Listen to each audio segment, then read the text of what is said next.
সালামকে তেমনি হাত বেঁধে উপর করে শুইয়ে দিলেন, নিজের চোখটা বেঁধে নিলেন, বাচ্চার গলায় ছুরি চালায়। আল্লাহর অর্ডার হয়ে গেল, আমার মাখলুক সৃষ্টি ছুরি, খবরদার যেন ইব্রাহিমের একটা পশমে আঘাত না হয়। চোখ বাঁধা অবস্থায় ছুরিটা চালাবেন, ছুরি চালান, গলার একটা পশমও কাটে না। ভাবতে লাগলেন কেন গলার পশম কাটে না, আবার চোখটা খুলে দেখলেন গলায় না অন্য জায়গায়, আবার চোখটা বেঁধে নিলেন, আবার ছুরি চালায়, গলা কাটে না। রেগে টান মেরে ছুরিটা জুড়ে ছুটে ফেলে দিয়েছিলেন। যেখানে পড়েছিল ওইখানে ধারালো এত বেশি ছিল, ওই জায়গায় আঘাত লেগে ছুরির দাগটা স্পষ্ট হয়ে গেল। আবার তিনি চোখ বেঁধে নিলেন, সন্তানের গলায় ছুরি চালাবেন। আল্লাহ বলেছিলেন জিবরাইল যান যান, দেরি করবেন না, আপনি যান, আপনি গিয়ে জান্নাত থেকে একটা দুম্বা নিয়ে যান। যে মানুষটা আল্লাহকে এত ভালোবাসে, তার সন্তানের থেকে তার সৃষ্টিকর্তাকে বেশি মহব্বত করে, তার সৃষ্টিকর্তার হুকুম পালন করতে গিয়ে তার সন্তানকে জবাই করতে দ্বিধাবোধ করে না। তার মনে সন্তানের থেকে তার সৃষ্টিকর্তার হুকুমটা তার কাছে বড় মনে হয়। যে মানুষটা আমি আল্লাহকে এত ভালোবাসে, ভালোবাসার মানুষকে ভালোবাসার মানুষ ক্ষতি হতে দেয় না। আপনি জান্নাত থেকে দুম্বা নিয়ে যান। চোখ বাঁধা অবস্থায় জান্নাত থেকে দুম্বা নিয়ে আসলেন, ইসমাইল আলাইহিস সালামকে সরিয়ে নিলেন, ছুরির তলায় শুইয়ে দিলেন, বিসমিল্লাহ আল্লাহু আকবার বলে ছুরিটা চালালেন। দুম্বা জবাই হয়ে গেল, চোখটা তখনও বাঁধা, হাতে গরম রক্ত লেগে গেল। ওই সময় তিনি চোখ খোলার আগ মুহূর্ত পর্যন্ত মনে করেছিলেন আমি আমার সন্তানকে জবাই করে দিয়েছি। আল্লাহ বলে ইব্রাহিম একবার চোখটা খুলে দেখো। দুনিয়ার মানুষের চোখে যেটা মনে হচ্ছিল অমানবিক, দুনিয়ার মানুষের চোখে যেটা মনে হচ্ছিল একটা সুস্থ মানুষের কাজ না, যে আমি আল্লাহকে এত ভালোবাসে আমি আমার বান্দা বান্দির ক্ষতি চাই না। চোখটা খুলে দেখ, এটা শুধুমাত্র ছিল তোমার জন্য পরীক্ষা। আল্লাহ ইসমাইল আলাইহিস সালামকে হেফাজত করে জান্নাত থেকে দুম্বা প্রেরণ করেছিলেন। আল্লাহর নবী হযরত ইব্রাহিম আলাইহিস সালামকে আল্লাহ অনেক বড় বড় পরীক্ষা নিয়েছিলেন। এর মধ্যে একটা পরীক্ষার কথা আপনাদের বলি। আল্লাহ পাক তাকে 86 বছর বয়সে সন্তান দিলেন। কত বছর বয়সে? 86 বছর বয়স। আজকে অনেকের সন্তান হতে একটু দেরি হলে ধৈর্য হারা হয়ে যায়। একজন নবীর বয়স 86 বছর।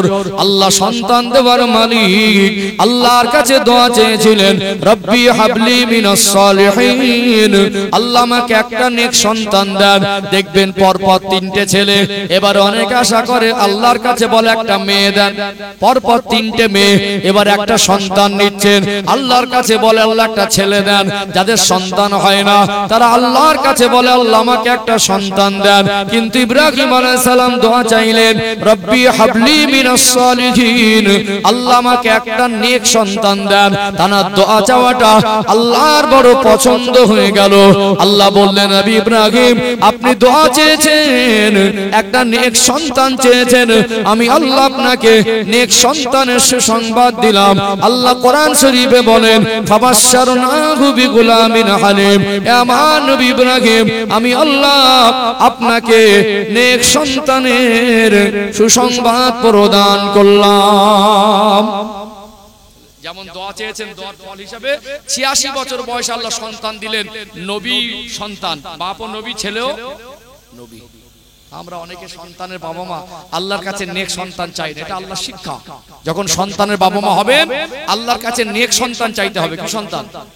নেক সন্তান চাইতে হবে। 80 বছর পার হয়ে 86 বছর বয়সে একটা সন্তান পেল। সন্তানের মায়া মহব্বত সন্তান না হলে বোঝা যায়? সন্তান না হলে বোঝা যায় না। অর্থাৎ এই সন্তান একটা আলাদা মায়ের জিনিস, যেটা বাবা মা যারা না হয়েছে এই অনুভূতি তাকে সব পুঙ্খানুপুঙ্খান রূপে বোঝানো সম্ভব নয়। আমার কথাটা যারা সন্তানের বাবা মা তারাই উপলব্ধি করতে পারছেন। একসময় আমার আল্লাহ নিজের পছন্দের জিনিস, এত মায়ার জিনিস, সেই সন্তানকে কুরবানির আদেশ দিয়েছিলেন না? দেন? দিয়েছিলেন না?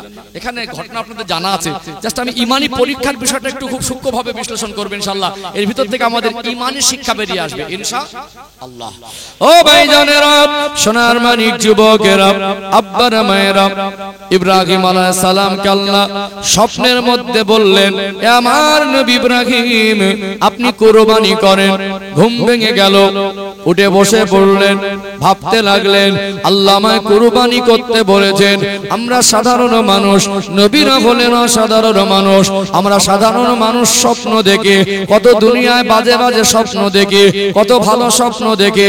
সাধারণ মানুষের স্বপ্ন আর নবীদের স্বপ্ন এক নয়। নবীদের স্বপ্নটাও হলো একরকম। সকাল হয়ে গেল, 100 উট কুরবানি করে দিলেন। তিনি ভাবতে লাগলেন, আল্লাহ আমায় কুরবানি করতে বলেছেন, আমি কুরবানি করে দিয়েছি। দ্বিতীয় দিন রাতে ঘুমিয়ে গেলেন, আবার ঘুমের মধ্যে আল্লাহ স্বপ্নের মধ্যে বলতে লাগলেন, এ আমার নবী ইব্রাহিম, আপনি কুরবানি করুন। ঘুম ভেঙে গেল, আবার ভাবতে লাগলেন, আমি তো গতকাল একই স্বপ্ন দেখেছিলাম, আমি তো কুরবানি করেছিলাম। মনে হয় আল্লাহ দয়াময় আমার কুরবানি মঞ্জুর করেন নাই। তিনি দ্বিতীয় দিন আবার 100 উট কুরবানি করে দিলেন। আবার তৃতীয় দিন রাতে একই স্বপ্ন দেখলেন, এ আমার নবী ইব্রাহিম, আপনি কুরবানি করুন। কুরবানি আপনি ওই বস্তুকে কুরবানি করুন যেটা আপনার কাছে সবথেকে প্রিয়। ঘুম ভেঙে গেল, উঠে বসে পড়লেন, ভাবতে লাগলেন, আল্লাহ থেকে 2 দিন আগে থেকে আমায় বোঝাতে চেয়েছেন, আমি একটু বুঝতে দেরি করে ফেলেছি। আমাকে আল্লাহ কুরবানি করতে বলেছেন, মানে ওটা উট কুরবানি নয়। আমার কাছে সবথেকে প্রিয় বস্তু যদি থাকে, আমার কাছে সবথেকে মায়ার জিনিস যদি থাকে, তিনি অন্য কেউ নয়, তিনি হলেন আমার কলিজার টুকরা ইসমাইল। আল্লাহর হুকুম একজন ইমানদার হিসাবে তিনি কখনো অমান্য করতে পারেন না। নবীদের ঈমান আর আমাদের ঈমান একরকম নয়। আমাদের ঈমানে ভেজাল আছে, আমাদের ঈমানে ঘাটতি আছে, আমাদের ঈমান কমজোর আছে। যারা নবী হন তাদের ঈমানে ঘাটতি থাকে না, থাকে কি? তাদের ঈমানে ঘাটতি থাকে না। এখন নবী ইব্রাহিম আলাইহিস সালাম যখন কনফার্ম হয়ে গেলেন আল্লাহ তার প্রিয় বস্তুটাই তাকে কুরবানি করতে বলেছেন, তিনি এই জিনিসটাকে বাস্তবায়ন করবেন। এই বিষয়টা সহজ না কঠিন? শুধু কঠিন না, অনেক কঠিন। কানে শোনা আর বলা আর বাস্তবায়ন করা, দুটোর মধ্যে আসমান জমিন পার্থক্য আছে না? নেই? আছে না? তারপরে একজন নবী। এখানে একটা বিষয় ক্লিয়ার হবে, আল্লাহর হুকুম মানুষের হিসাবে, যুক্তিতে, বুদ্ধিতে যতই অযৌক্তিক মনে হোক, আল্লাহর হুকুম মানলে বান্দার ক্ষতি হয় না, বরং তার ভিতরে কল্যাণ থাকে। বলুন সুবহানাল্লাহ। আল্লাহ মানুষকে এমন ভাবে পরীক্ষা নেন যে তুমি আমার বান্দা, আমি আল্লাহকে কতটা ভালোবাসো, আমি আল্লাহকে কতটা বিশ্বাস করো, আমি আল্লাহকে রবকে, সৃষ্টিকর্তাকে তুমি কেমন ভাবে মানো, সেটা আল্লাহ একটু ভালো করে যাচাই বাছাই করে নেন। যেমন ভাবে আল্লাহকে মানে, আল্লাহ তার সম্মান ততটাই বাড়িয়ে দেয়। ও ভাইজানেরা, সোনার মানিক যুবকেরা, আব্বারা মায়েরা, মায়ের কাছ থেকে বিদায় নিতে গেলে মার জান কষ্ট পাবে, বিস্তারিত কিছু না বলে হযরতে হাজেরাকে, নবী ইসমাঈল আলাইহিস সালামের মা হাজেরাকে ডেকে বললেন, ও হযরতে হাজেরা, ইসমাঈলকে সুন্দর করে গোসল করিয়ে উত্তম পোশাকটা পরিয়ে দেন।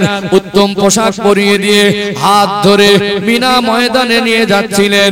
যাবার পথে শয়তান ইবলিস ধোঁকা দিতে লাগলেন যে বাচ্চাটা তখন নাবালেগ অবস্থায়, ছোট বাচ্চা নবী ইসমাঈল আলাইহিস সালাম, ফুটফুটে চেহারা, মিঠি মিঠি মুখে কথা বলে।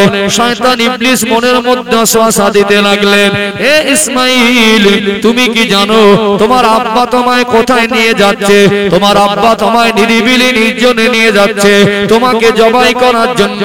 একটা ছোট বাচ্চা, তার মনে যদি এমন খেয়াল উদয় হয়, শয়তান ওয়াসওয়াসা দেয়, আব্বাকে জিজ্ঞাসা করবে কি করবে না? আব্বা জান, আপনি আমাকে কোথায় নিয়ে যাচ্ছেন? নবী হয়ে তারা মিথ্যার আশ্রয় নেন না। এখন কিভাবে সন্তানকে বলবেন যে তোমাকে জবাই করতে নিয়ে যাচ্ছি? এই মুহূর্তটা আল্লাহর কাছে এত ভালো লেগে গেল, তখন নবীদের সঙ্গে দুই বাপ বেটার যে কথা হয়েছিল, ওই কথোপকথনটা আল্লাহ হুবহু কোরআন শরীফে দিলেন। এই কোরআন শরীফের আয়াত পড়ার আগে এখানে একটা বিষয় আপনাদের ক্লিয়ার করি। এই ঈমানি পরীক্ষা 2025 সালে বোঝানোর জন্য বলছে, আর তো নবী আসবেন না, আমাদের নবী শেষ নবী। 2025 সালে যদি আল্লাহ নবী পাঠিয়ে এরকম একটা ঈমানি পরীক্ষা নিতেন, 2025 সালের বহু মুসলমান ঈমান হারা হয়ে যেত। এরা পরীক্ষা দেওয়া তো দূরের কথা, একজন নবীর পরীক্ষার কথা শুনে ঈমান হারিয়ে ফেলতো। এক শ্রেণীর মানুষ, এই মুসলমান, বলতো যে মানুষটা বাচ্চাকে জবাই করতে নিয়ে যাচ্ছে, মানুষটার মেজাজ আর সুস্থ নেই। কি বলতো? মানসিক সুস্থতা নেই। বলতো লোকটার কোনো মেন্টালিটি সমস্যা থাকতে পারে, হসপিটালে ভর্তি করো, বলতো না? জীবন হিসাব কি বলে? এক শ্রেণীর মানুষ বলতো যে একটা মানুষ হয়ে বাচ্চাকে জবাই করতে যাচ্ছে, ওই মানুষটা নবী হতে পারে না, বলে বসতো। কি মনে হয়? আমার কথা কি বুঝতে পারছেন? ভালো করে ওয়াজ কিন্তু বুঝে নেওয়া জিনিস, ভালো করে বুঝবেন। এই জামানায় যদি আল্লাহ ইব্রাহিম আলাইহিস সালামকে পাঠাতেন, এরকম একটা পরীক্ষায় ফেলে দিতেন, বহু ঈমানদার নবী পরীক্ষা দিচ্ছেন, তিনি তো উত্তীর্ণ হবেন। আমরা সেই ঈমানের শিক্ষা দেওয়া দূরের কথা, অনেক মানুষ ঈমান হারা হয়ে যেত। এই জন্য আল্লাহর হুকুমের ভিতরে অনেক শিক্ষা থাকে কি থাকে না? থাকে না? থাকে না? ও ভাইজানেরা, সোনার মানিক যুবকেরা, আব্বার মায়েরা, ইব্রাহিম আলাইহিস সালাম সন্তানকে হাত ধরে নিয়ে যাচ্ছেন, শয়তান ওয়াসওয়াসা দিলেন। হযরত নবী ইসমাঈল আলাইহিস সালাম আব্বাজানের হাত ধরে, নবী ইব্রাহিম আলাইহিস সালামের হাত ধরে বলতে লাগলেন, ও আব্বাজান, আপনি আমাকে কোথায় নিয়ে যাচ্ছেন? নবী হয়ে তো মিথ্যার আশ্রয় নিতে পারেন না। তখন ছেলেটার ফুটফুটে চেহারা, বাপ নবী সন্তান নবী, যে বাচ্চাটা তখনও নাবালেগ, ওই সময় বলতে লাগলেন, ক্বালা ইয়া বুনাইয়া ইন্নী আরা ফিল মানামি আন্নী আযবাহুকা ফানজুর মাযা তারা। হে আমার বৎস, হে আমার কলিজার টুকরা সন্তান, আমি আল্লাহর পক্ষ থেকে আদেশ পেয়েছি আপনাকে কুরবানি করার জন্য, সেটা আমি বাস্তবায়ন করতে যাচ্ছি। এর বিষয়ে আপনার কোনো মতামত থাকলে বলেন। আব্বার কথা শুনে ছেলেটা বলতে লাগলেন, ক্বালা ইয়া আবাতি ফাল মা তুমার সাতাজিদুনি ইনশাআল্লাহু মিনাস সাবিরিন। হে আমার সম্মানিত পিতা, আল্লাহ সৃষ্টিকর্তা যেমন আদেশ করেছেন আপনি সেটাই বাস্তবায়ন করুন, আপনি আমাকে সবরকারীদের মধ্যে পেয়ে যাবেন। মিনা ময়দানে নিয়ে গেলেন। বাবার বেটা সন্তানের গলায় ছুরি চালানো এটা সহজ ব্যাপার নয়। ছেলেটা বলতে লাগলেন, আব্বাজান, আপনি যখন আমাকে গলায় ছুরি চালাবেন, আপনি আমার হাত আর পা ভালো করে দড়ি দিয়ে বেঁধে দেবেন, কেননা কষ্টে যদি হাত পা ছোটাছুটি নাড়ানাড়ি করে আপনি আমার সম্মানিত পিতা, আপনার শরীরে যদি পায়ের আঘাত লেগে যায় বেয়াদবি হয়ে যাবে।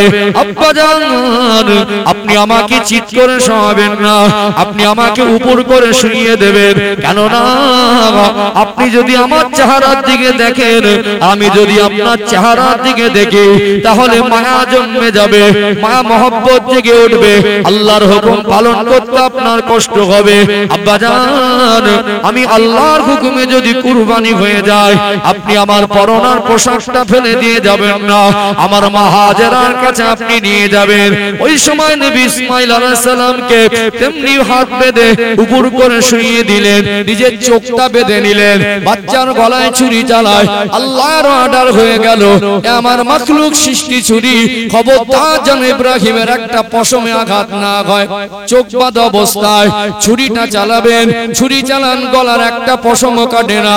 ভাবতে লাগলেন কেন গলার পশম কাটে না, আবার চোখটা খুলে দেখলেন গলায় না অন্য জায়গায়, আবার চোখটা বেঁধে নিলেন, আবার ছুরি চালায়, গলা কাটে না। রেগে টান মেরে ছুরিটা জুড়ে ছুটে ফেলে দিয়েছিলেন। যেখানে পড়েছিল ওইখানে ধারালো এত বেশি ছিল, ওই জায়গায় আঘাত লেগে ছুরির দাগটা স্পষ্ট হয়ে গেল।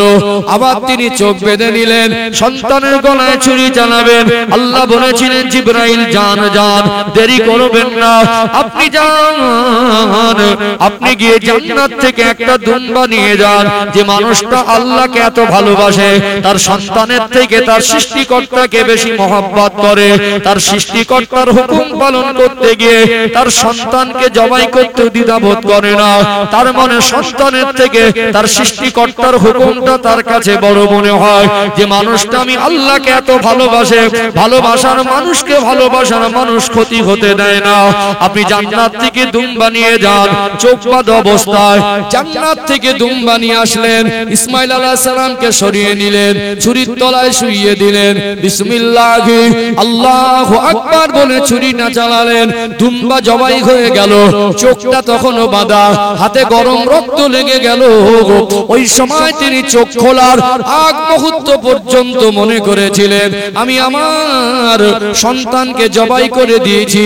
আল্লাহ বলে ইব্রাহিম একবার চোখটা খুলে দেখো। দুনিয়ার মানুষের চোখে যেটা মনে হচ্ছিল অমানবিক, দুনিয়ার মানুষের চোখে যেটা মনে হচ্ছিল একটা সুস্থ মানুষের কাজ না, যে আমি আল্লাহকে এত ভালোবাসে আমি আমার বান্দা বান্দির ক্ষতি চাই না, চোখটা খুলে দেখ, এটা শুধুমাত্র ছিল তোমার জন্য পরীক্ষা। আল্লাহ ইসমাইল আলাইহিস সালামকে হেফাজত করে জান্নাত থেকে দুম্বা প্রেরণ করেছিলেন। জোরে বলুন সুবহানাল্লাহ। দুনিয়ার মানুষের চোখে কখনো আল্লাহর হুকুমটাকে কঠিন মনে হলেও আল্লাহর পরীক্ষা, আল্লাহর হুকুম মানলে বান্দার কোনো ক্ষতি হয় না। এই জন্য আল্লাহ পাক 100 ভাগ মায়াকে 2 ভাগে ভাগ করলেন, 1 ভাগ মায়া একদিকে, 99 ভাগ মায়া একদিকে, 1 ভাগ মায়া আল্লাহ সমস্ত মাখলুকের মধ্যে আল্লাহ বন্টন করলেন, আর 99 ভাগ মায়া আল্লাহর কাছে জমা রাখলেন। পৃথিবীতে কোনো বাবা মা সন্তানের ক্ষতি চায় না, পৃথিবীতে কোনো বাবা মা সন্তানের খারাপ চায় না, কোনোদিন আল্লাহ তার বান্দার খারাপ চায় না, কোনোদিন আল্লাহ তার বান্দার ক্ষতি চায় না, যাতে বান্দা ক্ষতিগ্রস্ত না হয়, যাতে বান্দার জীবনে অশান্তি না আসে, যাতে বান্দা বিপদের সম্মুখীন না হয়। এই জন্য তাদের জীবন যাপনের জন্য আল্লাহ ইসলাম নামক জীবন ব্যবস্থা দিয়েছেন। আরে মানুষ যখন ইসলামের পথ ভুলে যায়, এই সুপথে আনার জন্য আল্লাহ অসংখ্য নবী রাসূলদের পাঠিয়েছেন। আর আল্লাহ বোঝালেন, বান্দা তোদেরকে আমি অনেক ভালোবাসি, ভালোবাসার মানুষকে কোনোদিন ধোঁকা দিতে নেই। যা ওটা পরীক্ষা ছিল, কি ছিল ওটা? ছিল পরীক্ষা। এই জন্য আল্লাহ কাউকে ধনী করেছেন, কাউকে গরিব করেছেন। আল্লাহ সেই স্মৃতি থেকে একজন নবীর ইমানি শিক্ষা থেকে আমাদের আর্থিক একটা পরীক্ষা আল্লাহ ফেলে দেন।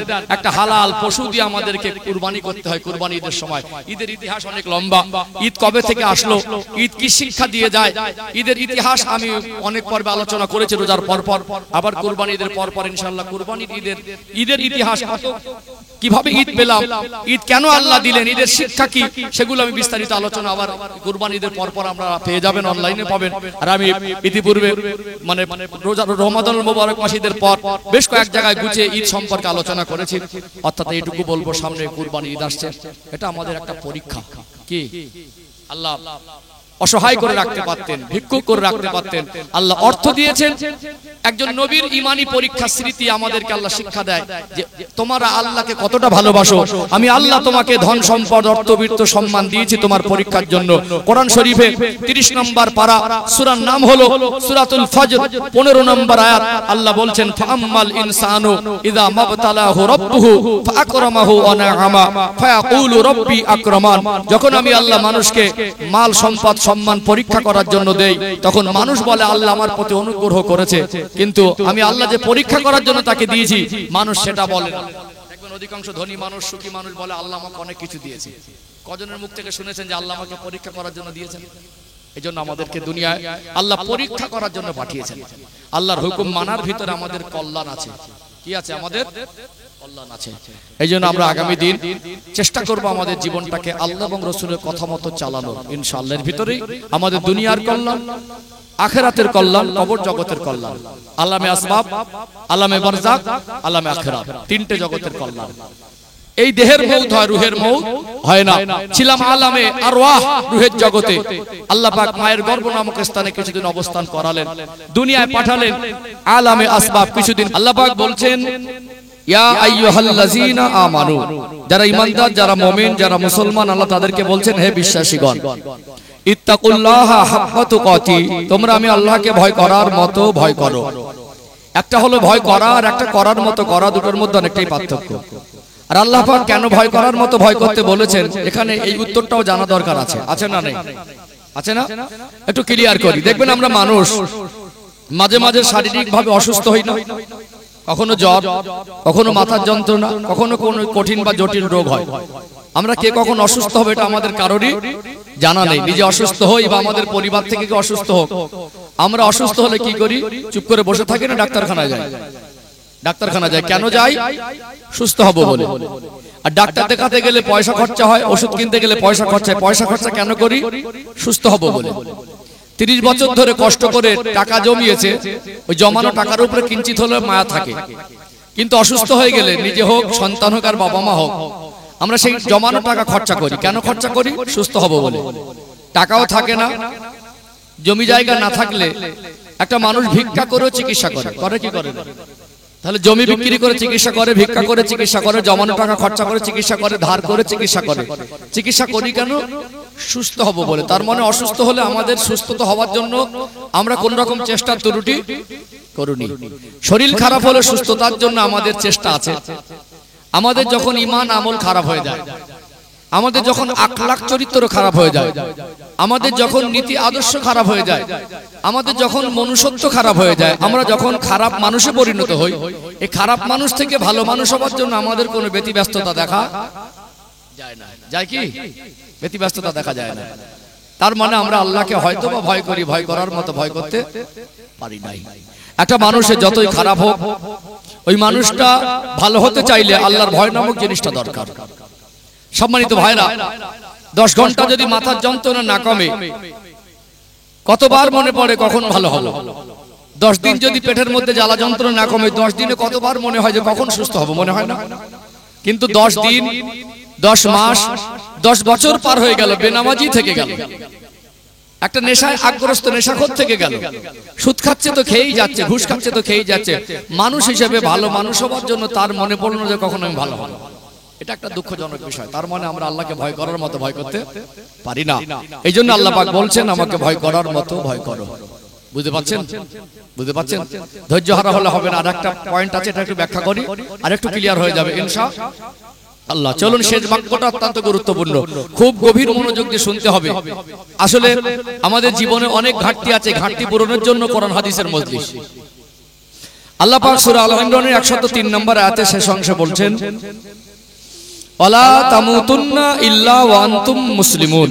মরতে যদি হয় পরিপূর্ণ মুসলমান না হয়ে মৃত্যুবরণ করো না। কি না হয়ে?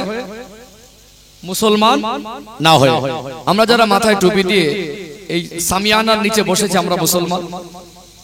আর এই মুসলমান শব্দটা যখন থেকে একটু বুঝতে শিখেছে, আমাদের কানে কয়েক হাজার বার এসেছে না আসেনি? আমি আপনি যে মুসলমান, এই কথাটা আমরা কয়েক হাজার বার মনে করেছি। মুসলমান শব্দটা শুনে শুনে অনেকে বড় হয়েছে, অনেকে বুড়ো হয়ে গেছে। এই মুসলমান শব্দের অর্থটা কি? আমার কথা কি বুঝতে পারছেন? মুসলমান শব্দের অর্থটা কি? আজকে একটা বেসিক পয়েন্টে কত বড় ঘাটতি দেখুন। 2025 সালে মানুষ টেকনোলজির ব্যবহার করছে, কত উন্নত। আজকে মানুষ চাঁদে যাচ্ছে, মঙ্গল গ্রহে যাচ্ছে, স্যাটেলাইট, ইন্টারনেট, মোবাইল, কম্পিউটার আবিষ্কার হলো। মানুষ বিমান আবিষ্কার করে অল্প সময়ের মধ্যে এক জায়গা থেকে আরেক জায়গায় পৌঁছে যাচ্ছে। আমরা গাড়ি, বাড়ি, রাস্তাঘাট সব আপডেট করেছি, কিন্তু 2025 সালে দাঁড়িয়ে ভাবতে অবাক লাগে, আজও পর্যন্ত অনেকের মুসলমান শব্দের অর্থটাই জানে না। যে মানুষটা মুসলমান শব্দের অর্থটাই বোঝে না, মুসলমান কাকে বলে, মুসলমানের বৈশিষ্ট্যই জানে না, সেই মানুষটাকে একজন ভালো মুসলমান করা বা সে ভালো মুসলমান হবে, তার জন্য কি সহজ হবে? সহজ হতে পারে না। আমি একটা কথা বলছিলাম আপনাদেরকে, যে মানুষ ওয়াজ শুনে অভ্যস্ত হয়েছে, বুঝে অভ্যস্ত হয়নি। এতদিন আমরা যে পরিমাণে ওয়াজ শুনেছি, এই জিনিসগুলোকে আমাদের না জানা থাকার কথা ছিল। একটু হাঁকুডান না, খিদে লেগেছে না ঘুম লেগেছে? আমি কিন্তু আপনাদের কি বলছি, যারা আমার সামনে বসেছেন, কথাগুলো কিন্তু আপনাদের কি বলছি, আমি ফাঁকা ময়দানে বলছি না। তাহলে আমার সঙ্গে আপনাদের একটা আন্তরিকতা, একটা কানেকশন থাকবে, অ্যাক্টিভিটি থাকবে। একদম বোবার মতো বসে থাকলে হবে না। যদি আপনি কাঠের পুতুলের মতো একদম মন খারাপ করে বসে থাকেন, আর আমি আমার মনে করবো আমি যদি অন্ধ হয়ে অন্ধের মতো চোখ বন্ধ করে আছে কি নেই জানার দরকার নেই, বলেই যাচ্ছি তো বলেই যাচ্ছি, শুনছেন কি শুনছেন না, বুঝছেন কি বুঝছেন না, এই হিসাব আমার কাছে থাকবে না। এভাবে তো একটা ওয়াজ বোঝানো যায় না। বোঝানো যায় কি? এখানে একটা সময় নিয়ে বসেছে, সময়টা কিন্তু আমানত। এই জন্য আমি যাতে আমার আমানতটুকু বজায় রাখতে পারি, সেইটুকু আমি চেষ্টা করছি। তাহলে আজকে বলুন, মুসলমান শব্দের অর্থটা কি জানার কথা ছিল না, না জানার কথা ছিল? জানার কথা ছিল না? আজকে বলুন, আপনি যদি মুসলমান শব্দের অর্থটাই না বোঝেন, তাহলে আপনি ভালো মুসলমান হবেন কি করে? আজকে আপনি বাড়ি যাবেন, আপনার ছেলে মেয়ে আছে, লেখাপড়া শিখিয়েছেন, কি জিজ্ঞাসা করবেন যে মুসলমান কাকে বলে, মুসলমান শব্দের অর্থ বোঝো। যদি বলতে না পারে তাহলে আপনার নিজের কাছে তো লজ্জা লাগা দরকার। আপনি কেমন বাবা, আপনি কেমন মা? মেয়েটাকে 18 বছর 20 বছর মানুষ করলেন, ছেলেটাকে 18-20 বছর ধরে মানুষ করলেন, তাকে মুসলমান জিনিসটাই বোঝালেন না। আপনি বাড়িতে যাবেন, আপনার আব্বাকে জিজ্ঞাসা করবেন, আব্বাজান মুসলমান শব্দের অর্থ কি, বা মুসলমান কাকে বলা হবে, মুসলমান কেমন হয়? সে যদি আপনাকে বলতেই না পারে তাহলে তিনি কেমন বাবা? আপনি সন্তান, আপনাকে মুসলমান জিনিসটাই সে বোঝায়নি। আমার কথা কি বুঝতে পারছেন?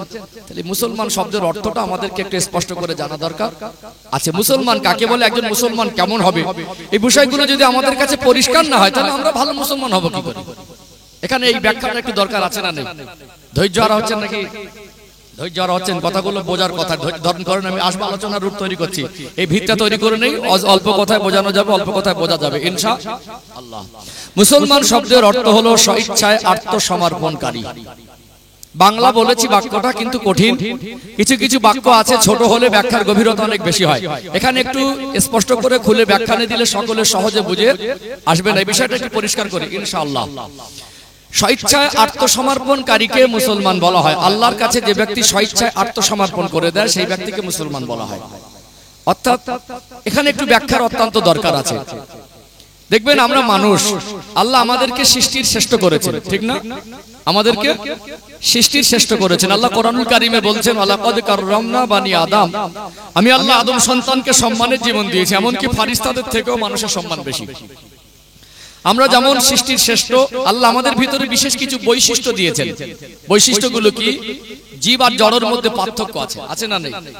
একটা জড় পদার্থ বা জড় বস্তু, যেমন মাটির ঢেলা, একটা পাথরের টুকরা, একটা ইট ভাঙা, একটা শুকনো কাঠ, একটা প্লাস্টিক ভাঙা, ওর ভিতরে কোনো জীবন নেই, পড়ে থাকে তো পড়েই থাকে। কিন্তু আমরা জড় বস্তু বা জড় পদার্থের মতো নয়। আমাদের চলতে হয়, আমাদের বলতে হয়, আমাদের খেতে হয়। আল্লাহ আমাদের ভিতরে একটা শক্তি দিয়েছেন, শক্তিটাকে নিয়ে আমরা আমাদের জীবন চলার ক্ষেত্রে বিভিন্ন পাঠে বিভিন্ন পর্বে সেগুলো আমরাকে বাস্তবায়ন করি। একটা শক্তি আছে, সেই শক্তিটাকে আমরা আমাদের মতো করে পরিচালনা করি। মনে হলো একটা জায়গা থেকে আর একটা জায়গায় যাবো, তাহলে চলার শক্তি আছে, ওটাকে আমি বাস্তবায়ন করি, ওই চলার শক্তিটাকে ব্যবহার করে আমি সেখানে যাই। একটা কিছু আপনাকে বলবো, তাহলে আমার বলার শক্তি আছে, ওই শক্তিটাকে দিয়ে আমি বলি। একটা কিছু করব, করার শক্তি আছে, শক্তিটা দিয়ে আমি করি।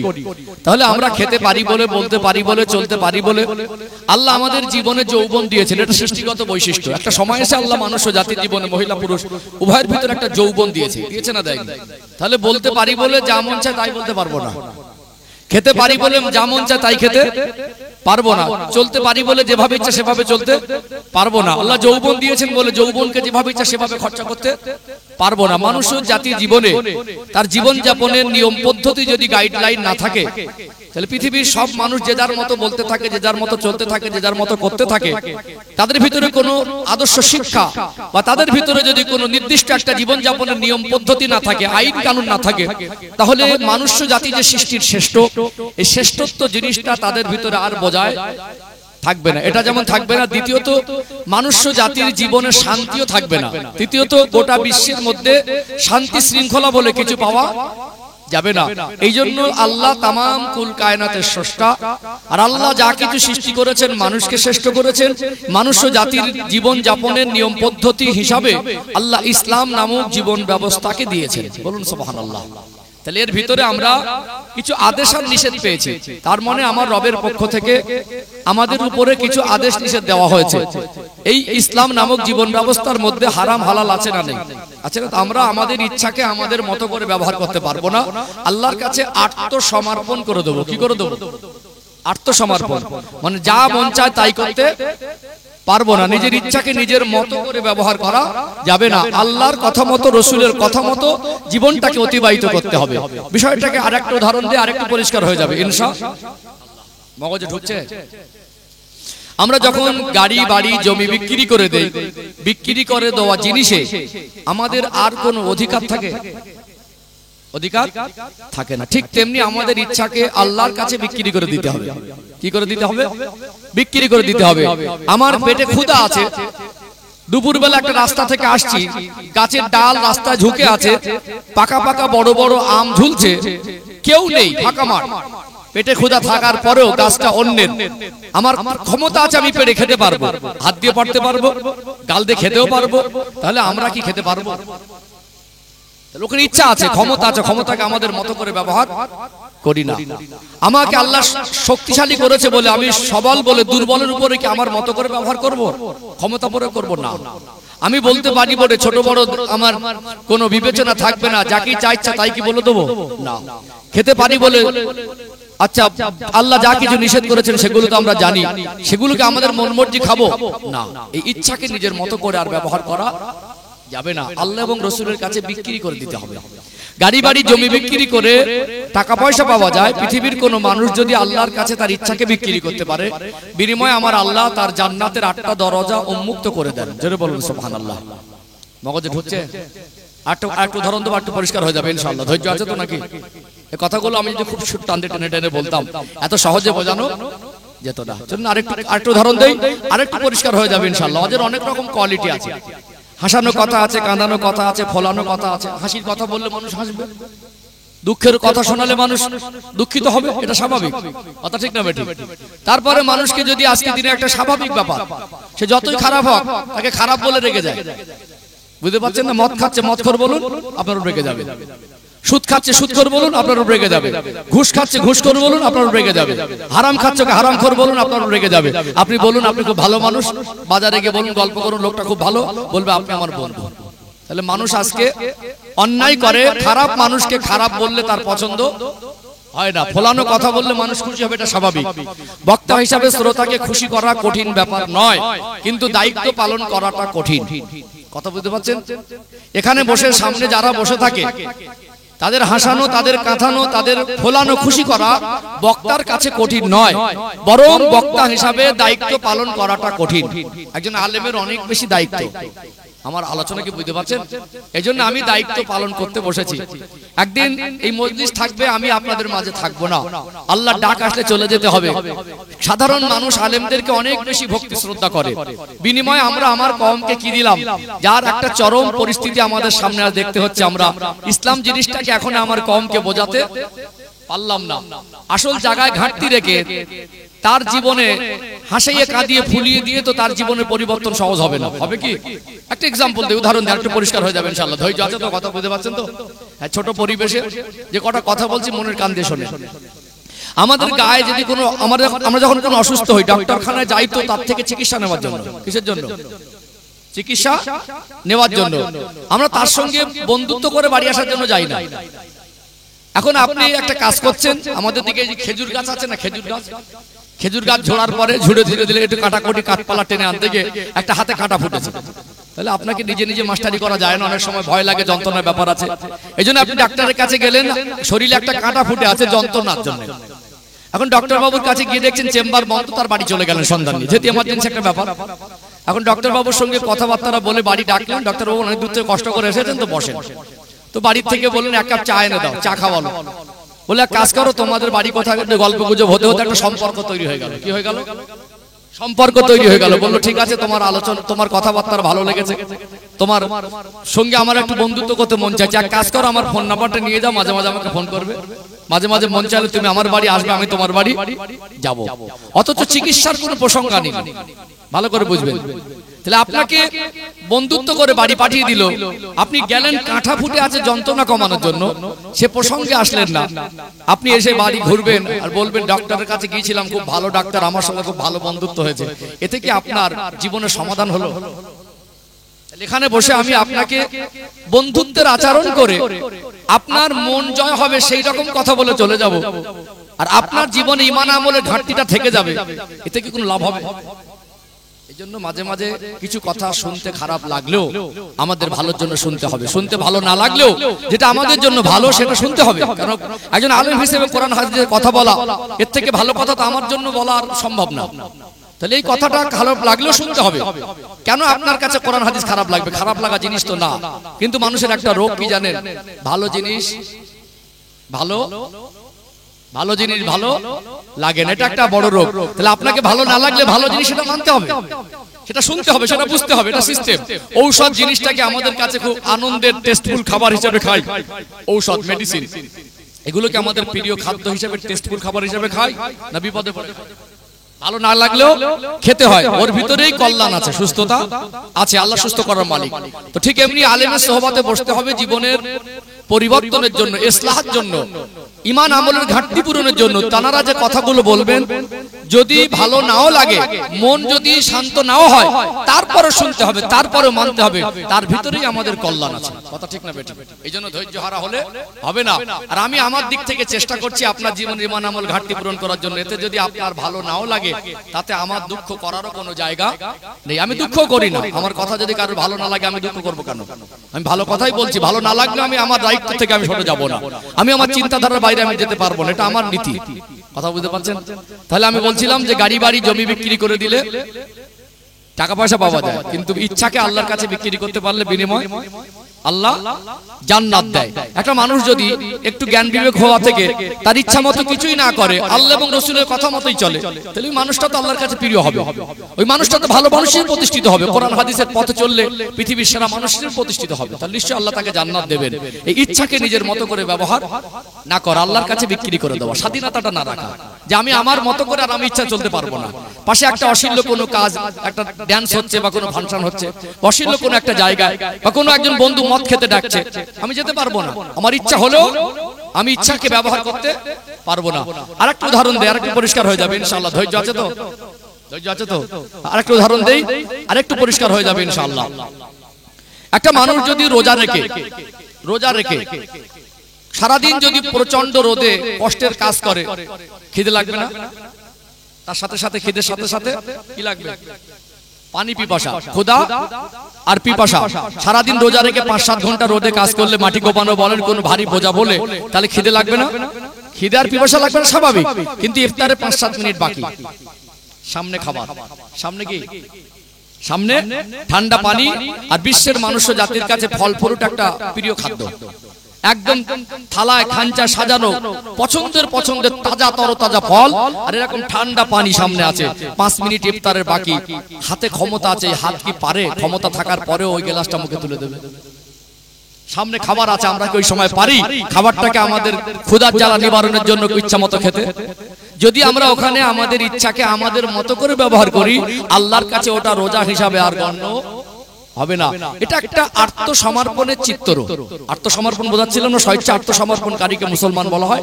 এটা একটা আত্মসমর্পণের চিত্র। কিসের চিত্র? আত্মসমর্পণের। খিদে থাকে, পিপাসা থাকে, পানি থাকে, খাবার থাকে, অথচ খাবার ক্ষমতা আছে, কিন্তু আমরা ক্ষমতাকে ওখানে ব্যবহার করি না। ঠিক যেমন ইফতারি সামনে নিয়ে আমরা আত্মসমর্পণ করি, ওই আত্মসমর্পণ আমাদের জীবনে প্রত্যেকটা ক্ষেত্রে করতে হবে। চিন্তায়, চেতনায়, চলায়, ফেরায়, খাওয়ায়, ঘুমে, ওঠায়, বসায়, লেনদেনে, ব্যবসা বাণিজ্যে, সাংসারিক জীবনে, অর্থনৈতিক জীবনে, টোটাল জীবনে প্রত্যেকটা মুহূর্তে আমাদেরকে আত্মসমর্পণের ভিতর থেকে অতিবাহিত করতে হবে। অর্থাৎ আমরা ওই আত্মসমর্পণ পর্দার ক্ষেত্রে কেন করতে পারি না? ওই আত্মসমর্পণটা সুদের ক্ষেত্রে, ঘুষের ক্ষেত্রে কেন করতে পারি না? ওই আত্মসমর্পণটা নামাজের ক্ষেত্রে কেন করতে পারি না? তার মানে বোঝা যায় আমাদের ক্ষমতার উপরে আমরা এখনো স্বাধীনতা বাকি দেখেছি। আমরা আমাদের মতো করে অনেকে চলি শরিয়াতের বিরুদ্ধে গিয়ে। কথা ঠিক না বেঠিক? এর দ্বারা বোঝা যায় আমরা হয়তো বা মুসলমান মনে করি, কিন্তু প্রকৃত মুসলমান হতে পারিনি। আল্লাহ এই জন্য বলছেন, ওয়ালা তামুতুন্না ইল্লা ওয়া আনতুম মুসলিমুন। মরতে যদি হয় পরিপূর্ণ মুসলমান না হয়ে মৃত্যুবরণ। মগজে ঢুকেছে বিষয়টা? ঢুকেছে। আর একটা লাস্ট উদাহরণ দেবো। ধৈর্য আছে? ধৈর্য আছে না? কি বলে করছেন যে রাগ করছেন যে হুজুর এখন, হুজুরকে আল্লাহ আশা করে কই ওয়াজ শুরু হয়নি? ওয়াজ শুরু হয়েছে তো নাকি? কি মনে হয় ওয়াজ শুরু হয়নি? ওই গতানুগতিক সব সময় সুর টানে ভেসে গেলে হয় না। আমি সুর টানতে কথা বলি, আমি তো সুর টান জায়েজ মনে করি, আজকেও বলবো, কিন্তু এর ভিতর থেকে আমাদের তো কিছু বুঝতে হবে, কিছু জানতে হবে, কিছু শিখতে হবে। সেই জিনিসটাই যদি ঘাটতি থেকে যায় তো কি হবে? এই জন্য ধৈর্য ধারণ করতে হবে। যদি ধৈর্য থাকে তাহলে একটা পয়েন্ট বলবো আরেকটা। চলুন এখানে আরেকটা কারণ তুলে ধরি, আরেকটু পরিষ্কার হয়ে যাবে ইনশাআল্লাহ। এখন মদিনা শরীফে যাওয়া একটা স্বপ্ন, ঠিক না? জীবনে আশা থাকে প্রত্যেকটা মানুষের যে আল্লাহ জীবনে একবার জানো যে কাবার দিকে ফিরে নামাজ পড়ি, ওই কাবা বাইতুল্লাহকে একবার সচক্ষে দেখতে পাই। আল্লাহ যে রাসূলকে ভালোবাসি, যে রাসূলকে চোখে দেখিনি, একবার যেন তার দরবারে মাজার মুকদ্দাসে যেতে পারি। আশা থাকে না? এটা নসিব লাগে। এখন একজন মানুষের মনে করুন মুখ ভরা দাড়ি আছে, মানুষ হিসেবে থাকতেই পারে, এর মুসলমানেরও থাকে, অন্য ধর্মাবলম্বী থাকে, থাকে না? এখন মুখ ভরা দাঁড়িয়ে আছে, আর ইসলামের সুন্নতি পোশাকের মধ্যে একটা সৌন্দর্য আছে, আছে না নেই? সৌন্দর্য একটা আছে। মদিনা শরীফের বাজার মানে আমার রাসূলের শহর, রাসূলের শহর থেকে মদিনার বাজার থেকে একটা প্রিমিয়াম কোয়ালিটির জুব্বা কিনে একজন মানুষকে যদি পরিয়ে দেওয়া হয়, আর মাথায় যদি একটা ভালো পাগড়ি বেঁধে দেওয়া হয়, আর মুখ ভরা যদি দাঁড়িয়ে থাকে, আর লোকটাকে কাবা শরীফের সামনে অথবা মসজিদে নববী শরীফের নামাজের কাতারে বসিয়ে দেওয়া হয়, দূর থেকে কি মনে হবে? লোকটার মুখ ভরা দাড়ি, জুব্বা, মাথায় পাগড়ি, আর নববী শরীফে অথবা কাবা শরীফের সামনে বসে থাকা দেখে একবার নিখুঁত মুসলমান মনে হবে না? ওর খোলসে, ওর বাহ্যিক দৃষ্টিতে যত নিখুঁত মুসলমান মনে হোক, ওই মুসলমানটা যদি ওর কর্মজীবনে আত্মসমর্পণ করতে না পারে, আল্লাহর কাছে মুসলমান হিসেবে গণ্য হতে পারবে না। উপরের খোলসটা মুসলমান করলে হবে না, নিজের কর্মজীবনকে মুসলমানের মতো করতে হবে, তবেই আল্লাহর কাছে মুসলমান হিসেবে গণ্য হওয়া যাবে। ক্লিয়ার হলো? আরেকটা দেবো, ধৈর্য যদি থাকে দেখেন, আমি কিন্তু আলাদা মেজাজের মানুষ। আমি আবারও বলছি, ওদের অনেক রকম কোয়ালিটি আছে। যদি মনে করি আপনাদের খুশি করবো, আমার বাঁ হাতের খেলা, বিশ্বাস করুন, বক্তা যারা হয় বিভিন্ন কাজ দায় কথা বলে অভ্যস্ত হয়। খুশি করবো তা কি? এটা খুশি করার ব্যাপার না, দায়িত্ব পালনের ব্যাপার। এগুলো আমাদের জানা দরকার আছে না? নেই? আর একটা উদাহরণ দেবো, দেখে আপনাদের মন মানসিকতার একটু অ্যাক্টিভিটিটা, একটু তাকবীর দান তো, নারে তাকবীর। আমার মায়েরা শুনছেন, আমি মায়েদেরকে বলছি কথাগুলো গুরুত্ব দিয়ে শোনেন, কথাগুলো গুরুত্ব দিয়ে শুনতে হবে। আর একটু প্রাণ ভরে আওয়াজ দেন, নারে তাকবীর। আর একটু উদাহরণ দেই, ইনশাআল্লাহ আর একটু পরিষ্কার হয়ে যাবে ইনশাআল্লাহ। আমাদের বাংলার কৃষ্টি কালচার একটা খেলা হয়, যেমন খুশি তেমন সাজো, খেলা হয় না? যেমন খুশি। এতে অনেকে যারা প্রাইজ পায়, যারা দক্ষ বিচারক, তারা একটা ভালো বিষয়কে বিশ্লেষণ করে তাকে একটা মানে পুরস্কৃত করে বা তাকে প্রথম স্থান দেয়। তাহলে শিক্ষামূলক সমাজের উন্নয়নের জন্য কিছু যদি একটা কেউ ভূমিকা পালন করে, সেটা সমাজের শিক্ষিত মানুষের কাছে, জ্ঞানীগুণী মানুষের কাছে গ্রহণযোগ্যতাটা বেশি পায়। এখন এই সমাজে দেখা যায় আমরা মানুষ হিসাবে কিছু মানসিক ভারসাম্যহীন, আল্লাহ যাদের স্মৃতি শক্তিকে একটা সময় দুর্বল করে দেন, বাড়ি পরিবার ঘর ছেড়ে, সুখের সংসার ছেড়ে রাস্তাঘাটে মশার কামড়ে ঠান্ডায় বর্ষায় পার করে পাগলা মানুষ আছে না? নেই? আছে না? আল্লাহ তার স্মৃতি ছিনিয়ে নিলে মানুষটা পাগলা হয়ে যায়। এখন মনে করুন, এই পাগলা মানুষদেরকে, যারা আমরা অর্থশালী, আমাদের উচিত তাদেরকে একটু আহারের ব্যবস্থা করে দেওয়া, তাদেরকে পাশে পেলে, সামনে পেলে, যখন সামনে পড়ে অন্তত তাদেরকে কিছু সহযোগিতা করা।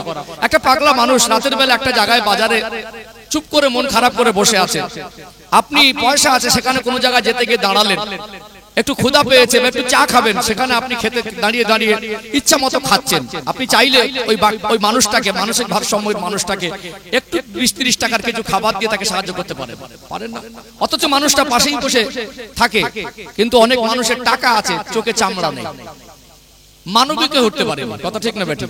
এখন মনে করুন, আমাদের সমাজের কিছু শিক্ষিত ছেলেরা এটা একটা অভিনয়ের পার্ট নিয়েছে যে যেমন খুশি তেমন সাজো খেলার মধ্যে মানুষের বিবেককে জাগ্রত করার জন্য একজন পাগলা সাজবে আর একজন তাকে সাহায্য করবে। এটা হতে পারে?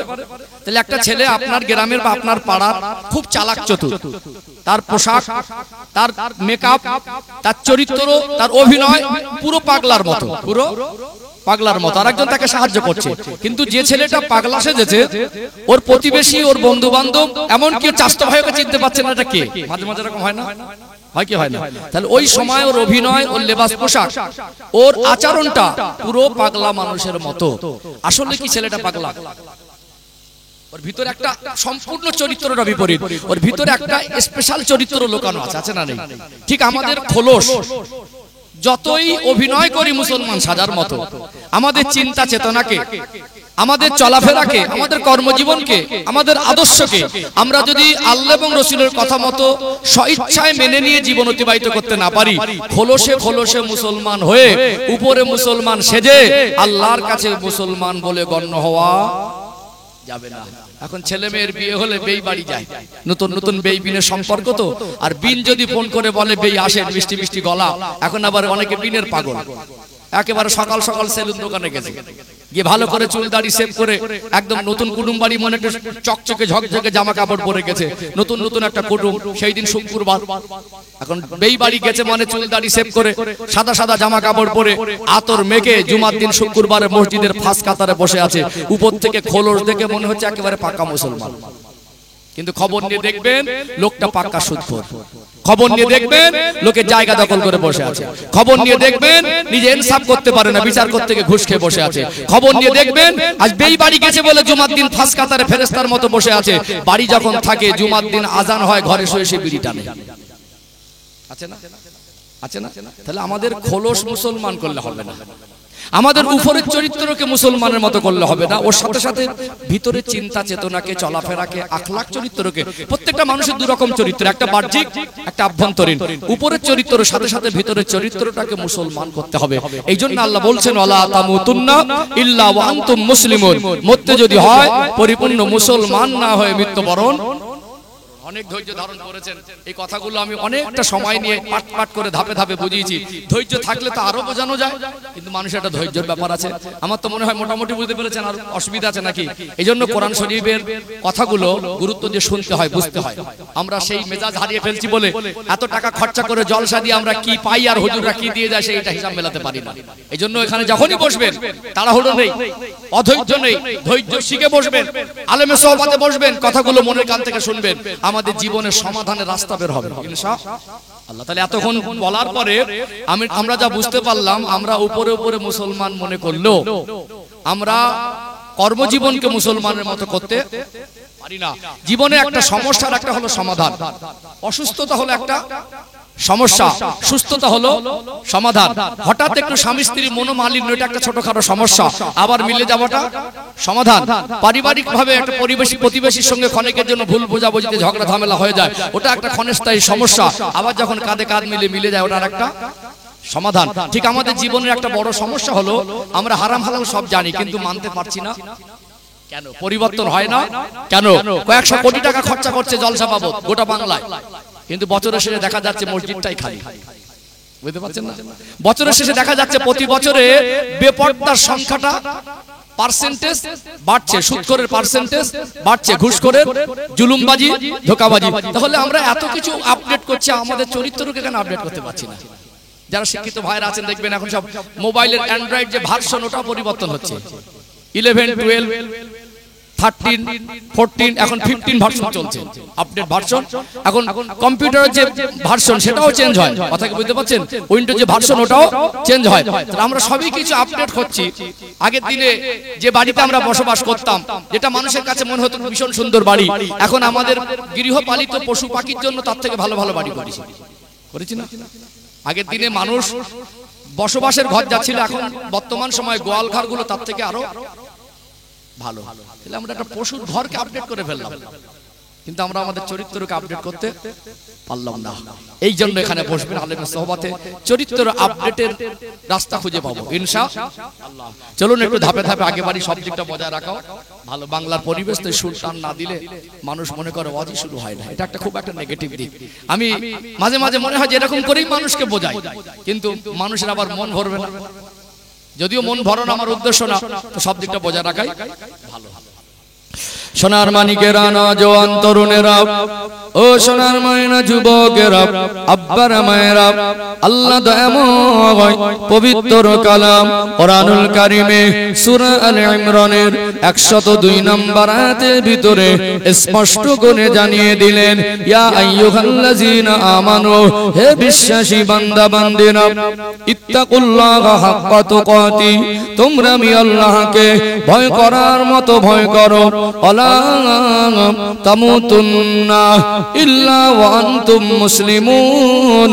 বান্দা বান্দে মরতে যদি হয় পরিপূর্ণ মুসলমান না হয়ে মৃত্যুবরণ করো না। পরিপূর্ণ মুসলমান হতে গেলে মন মর্জি চলা যাবে না, ইচ্ছা মতো চলা যাবে না, যা ইচ্ছা তাই করতে পারবো না। আল্লাহর কথা মতো, আমাদের নবীর কথা মতো জীবনটাকে অতিবাহিত করতে হবে।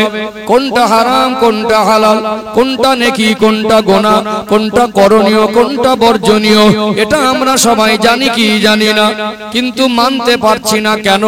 আজকে এই কেন কথার উত্তরটা একটু খোঁজা দরকার আছে না নেই? আজকে মসজিদগুলো এত সুন্দর করে বানালাম, মসজিদের টাইলস, মসজিদে মার্বেল, মসজিদে এসি, কিন্তু মসজিদে কেন আমি বাবা হয়ে আমার সন্তানকে মসজিদে নিয়ে যাব অভ্যস্ত করতে পারলাম না?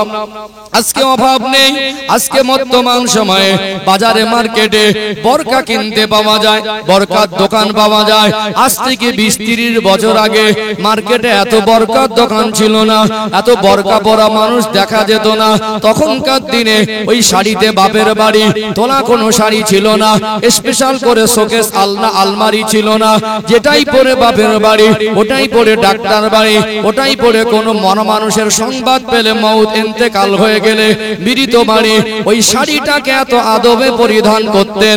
তারা যেভাবে পর্দা করেছে, 2000 টাকা দিয়ে বরকা কিনে সেই পর্দা করতে পারছে না।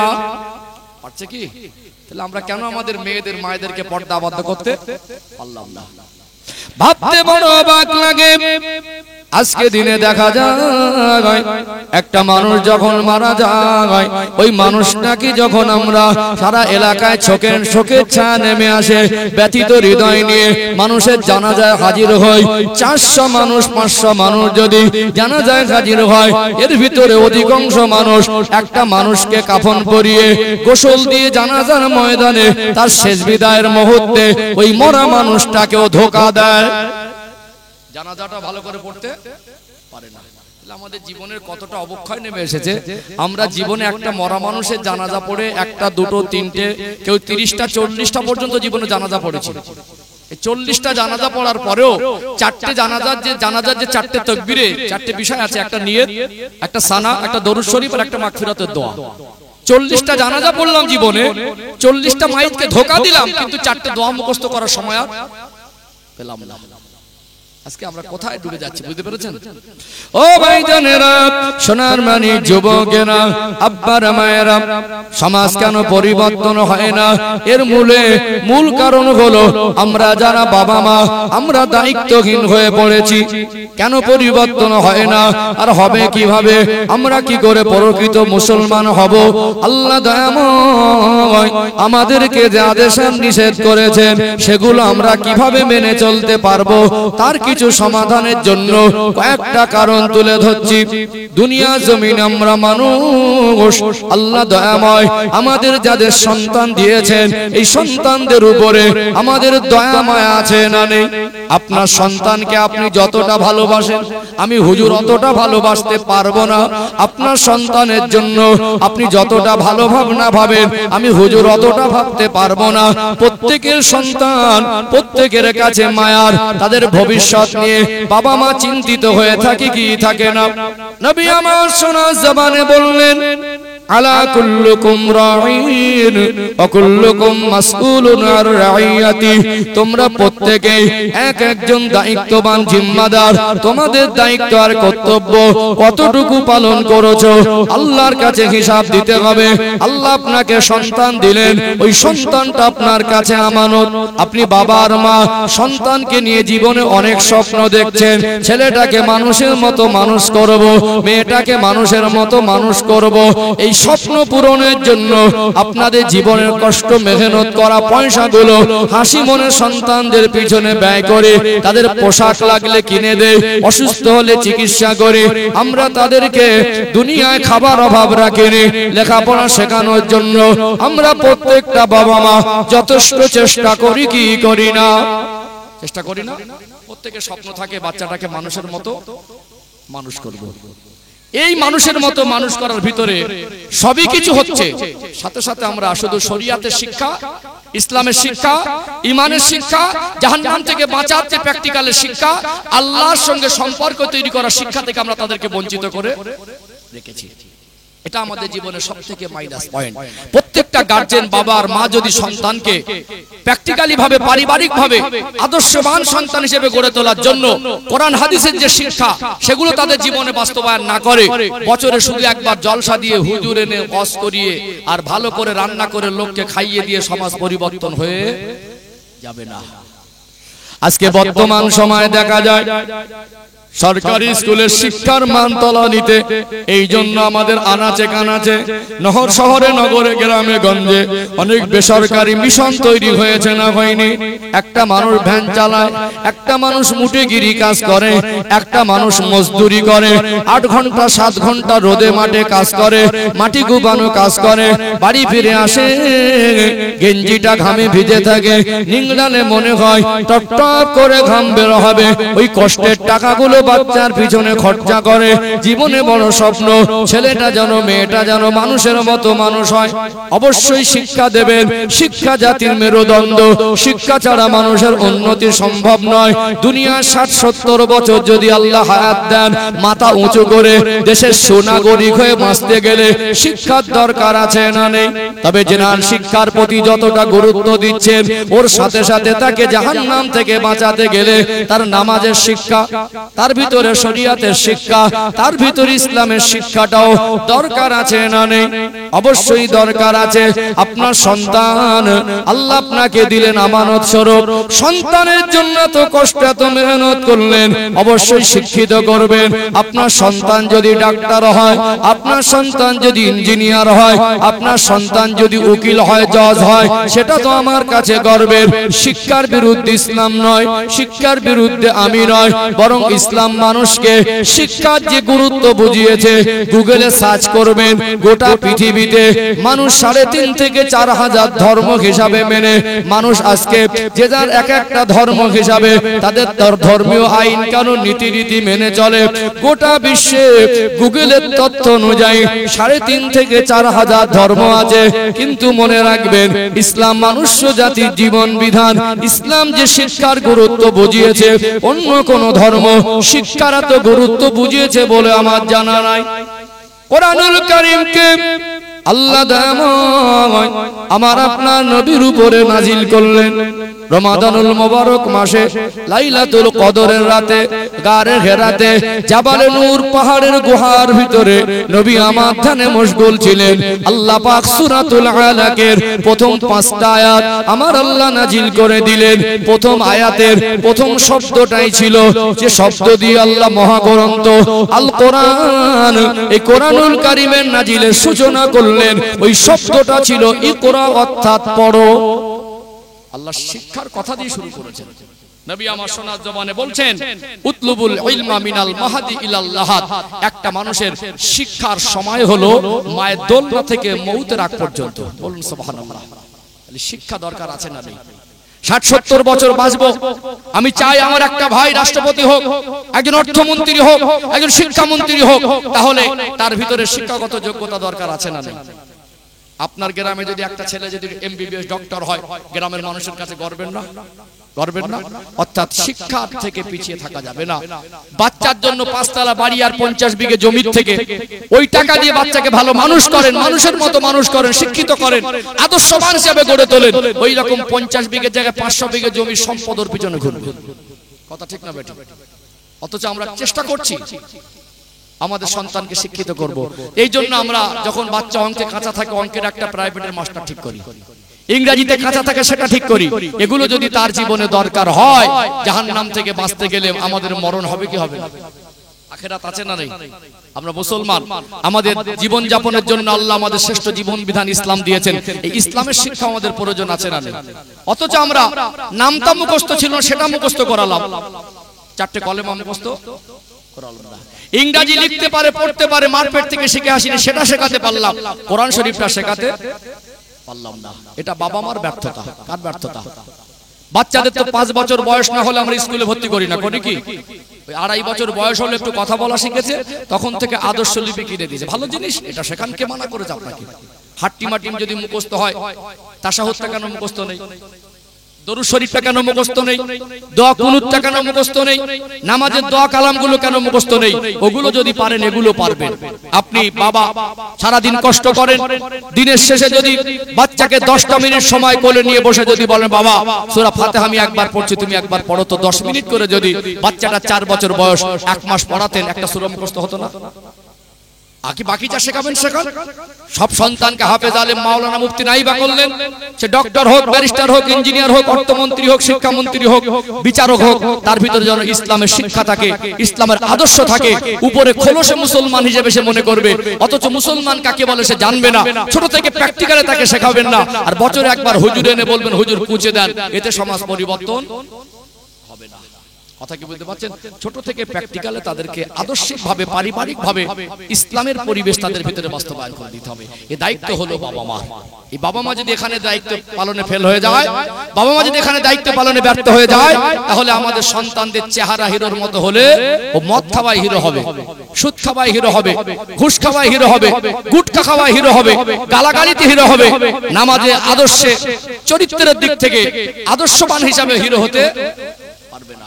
আপনি মা সারা দিন ব্যতিব্যস্ততার মাঝেও 10টা মিনিট আপনার সোনার মানিক বাচ্চা, তো 4 বছর, 3.5 বছর, 4.5 বছর বয়স, ওই বাচ্চাটাকে এখনো স্কুলে ভর্তি করা হয়নি, ওই বাচ্চাটাকে 10টা মিনিট যদি সময় নিয়ে যদি দোয়া কুনুতটা পড়াতেন 1 মাস মুখস্থ হতো না। অথচ এখন আমাদের মায়েদের অভ্যাস হয়ে গেছে সিরিয়াল খতম করা। আগে কোরআন খতম হতো, এখন কি খতম হয়? নাটক খতম হয়, গান খতম হয়, এখন অবশ্য রিলস ভিডিও। বুঝতে পাচ্ছেন? এখন আবার বাচ্চাদেরকে অভ্যাস করিয়ে ফেলেছে যে না, বাচ্চাদের মোবাইল না দেখালে খায় না। বুঝতে পারছেন না? বাচ্চাদের মোবাইলে কার্টুন না দেখালে। আচ্ছা, আপনাদের সময়, আমাদের সময় ছোটবেলায় মোবাইল ছিল? তাহলে আমরা কি না খেয়ে মানুষ হয়েছি নাকি? খিদে লাগলে খাবার রাস্তা খুঁজে পাবেন না। আপনি 2 দিন 3 দিন কিছু বলেন না, মোবাইলই দেবেন না। এমন হয়ে গেছে বাবা মা, একটা 4 বছর 5 বছরের বাবার কাছে, ছেলে মেয়ের কাছে বাবা মা হেরে গেছে। কাঁদছে, মোবাইলটা দাও, মোবাইলটা দে। ওর কথা মতো চলছে, ও বাবা মার কথা মতো চলার দরকার। অথচ ওই 4 বছর 5 বছর বাচ্চা, 7 বছর 8 বছরের বাচ্চার কাছে বাবা মা এমন ভাবে মেরুদণ্ডহীন হয়ে পড়েছে, তাদের জেদ পূরণের জন্য তারা যা বলে তাই। তাদের আজকে মানসিক ভাবে ছোটবেলায় কাদার মতো নরম, যেভাবে খেলবো সেভাবে খেলবে। তাদের ছোট থেকে তাদের মাইন্ডটাকে এতটাই বিকৃত করে দিয়েছি, ছোট থেকে তাদের জেদ পূরণ করতে গিয়ে তাদেরকে আদর্শ শিক্ষা থেকে এতটাই গভীরে ঠেলে দিয়েছি, এতটা কুপথে ঠেলে দিচ্ছি, আজকে আমরা তাদের কথা মতো চলছি। আপনি বছরে একবার হুজুরের জলসা দিয়ে পরিবর্তন করে দেবেন। আমার কথা কি অসুবিধা হচ্ছে নাকি? কি আপনি বাবা কোচিকে বলছে, কোচি এই দোকানে যা না বাবা, যা বল। এখন বলছে আমি যাব না, বলছে যা তুই 10 টাকা নিবি। খুশি হয়ে গেল, কি নিবি? বলে 4টে তেরেঙ্গা নিবি, 1 বান্ডিল বিড়ি নিবি। আপনি তাকে বিড়ি আনতে পাঠাচ্ছেন, আপনার লজ্জা লাগে না? ও তো নেশার কি জিনিস বোঝে না। আপনি বাড়ি আসলেন, স্ত্রীর সঙ্গে কোনো ভুল বোঝাবুঝি হলো, গালাগালি দিচ্ছেন, তো মনে হবে গালাগালিতে পিএইচডি করেছে। ইসলামে তো গালাগালি নেই। আল্লাহ নবী সাল্লাল্লাহু আলাইহি সাল্লাম তো 63 বছরের জীবনে কোনোদিন জবান থেকে একটা অশ্লীল বাক্য তিনি ব্যবহার করেননি। আপনি কেমন স্বামী, আপনার লজ্জা লাগে না? আপনি স্ত্রীর উপরে গালাগালি দিচ্ছেন। এখন সেই রকম আমাদের ঘরের বৌমারা, আমাদের ঘরের মেয়েরা, আমাদের ঘরের ভাবিরা, চাচিমারা, এরাও সেই রকম তৈরি হয়েছে। কেউটে সাপের থেকে বিষ বেশি। গালাগালি দিলে উল্টো রিয়াকশন হচ্ছে না, হয় না? হ্যাঁ গো দেন না, হ্যাঁ গো দেন না। আপনি গালাগালি শুরু করবেন, ওদিক থেকে চালু করে দেবে। আপনি শুরু করে ওদিক থেকে চালু হবে গালাগালির পাল্টা গালাগালি। আপনি কেমন বাবার মা? আপনার ভিতরে এইটুকু মনুষ্যত্ববোধ নেই, এইটুকু লজ্জাবোধ হয় না? একটা নিষ্পাপ 7-8 বছরের বাচ্চা, আপনার আচরণটা সে দেখছে, সে শিখছে। আপনি আপনার স্ত্রীকে অশ্লীল ভাষায় গালি দিচ্ছেন, আপনার স্ত্রী আপনাকে অশ্লীল ভাষায় গালি দিচ্ছে। আপনার জবান থেকে তো ভালো কথা শোনে না, গালাগালিটাই শোনে। আপনার জবান থেকে তো ভালো কিছু শেখে না, গালাগালিটাই শিখছে। ও বড় হয়ে নামাজি হবে করে গালাগালি খোর হবে। এখন কথায় কথায় গালাগালি। প্যান্ট শার্ট ভালো, কিন্তু গালাগালির হিরো। মাঝে মাঝে শয়তানের মনে হয় লাফিয়ে ওঠে যে কার পাশে দাঁড়িয়েছে, এ তো মারাত্মক পয়সা, এ দোষ কার? হুজুরকে, হুজুর একটু ভালো করে ওয়াজ করেন তো, এলাকার ছেলে বলে ভালো না। বাবা মাকে দায়িত্ব নিতে হবে। সন্তানকে ডক্টর, মাস্টার, ব্যারিস্টার, ইঞ্জিনিয়ার করলো। ইসলাম এমন এক জীবন ব্যবস্থা, ইসলামের শিক্ষা মানুষকে প্রকৃত মানুষ বানিয়ে দেয়। যদি বলুন সুবহানাল্লাহ। নবী বলছেন মাল্লাম ইয়ারহাম সাগীরানা ওয়ালাম ইউআক্কির কাবীরানা ফালাইসা মিন্না। যে বড়কে সম্মান করলো না, ছোটকে স্নেহ করলো না, ও আমার উম্মতের অন্তর্ভুক্ত নয়। আর ইসলাম যে আমরা মেনে চলি, আমরা যে মুসলমান, মুসলমান শব্দের অর্থটাই হলো আত্মসমর্পণকারী। আপনি আগে আত্মসমর্পণ করেন, তবেই মুসলমান বলে দাবি করেন। কথা ঠিক না বেটি? আগে আপনি বড়কে সম্মান করবেন, সম্মান করা অভ্যস্ত হবেন, সম্মান করা আমল করবেন, ছোটকে ভালোবাসা শিখবেন, তবেই বলবেন আমি মুসলমান। আজকে দেখবেন হঠাৎ করে 2 পয়সা হয়ে গেল, মানুষকে আর মানুষ মনে করে না। এখন সব আধুনিক শিক্ষা। কি শিক্ষা? আধুনিক শিক্ষা। হঠাৎ করে বাপের একটু পয়সা হয়ে গেল, একটু পদ পেয়ে গেল, বাবার বয়সে একজন মানুষ ভ্যান চালিয়ে খায়, তো কি হয়েছে?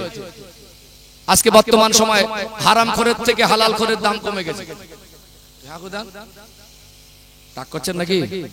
হারাম খোরের সম্মান বেশি না হালাল খোরের সম্মান বেশি?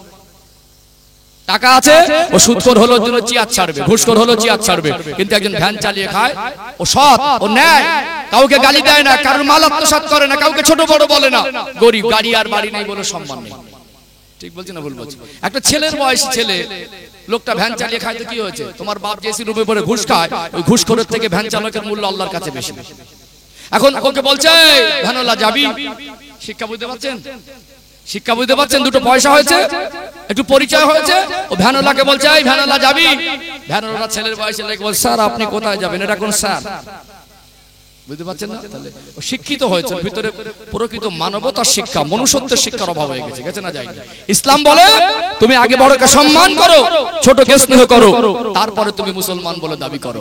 আপনার সন্তানকে যদি ছোট থেকে ইসলামিক আদর্শ শেখান, কোরআন হাদিসের শিক্ষা শেখান, আল্লাহ রাসূলের আদর্শটা তার জীবনে বাস্তবায়ন করে দেন, তাহলে ওই সন্তানটা যদি কোনোদিন সমাজে নেতা হয়, বিচার করতে গিয়ে ঘুষ খাবে না, নেতা হলে চিটিংবাজ হবে না, আর কোনোদিন যদি শিক্ষামন্ত্রী হয় তো দুর্নীতিবাজ হবে না, কোনোদিন যদি পয়সাও হয়ে যায় গরিবকে দেখে ঘৃণা করবে না।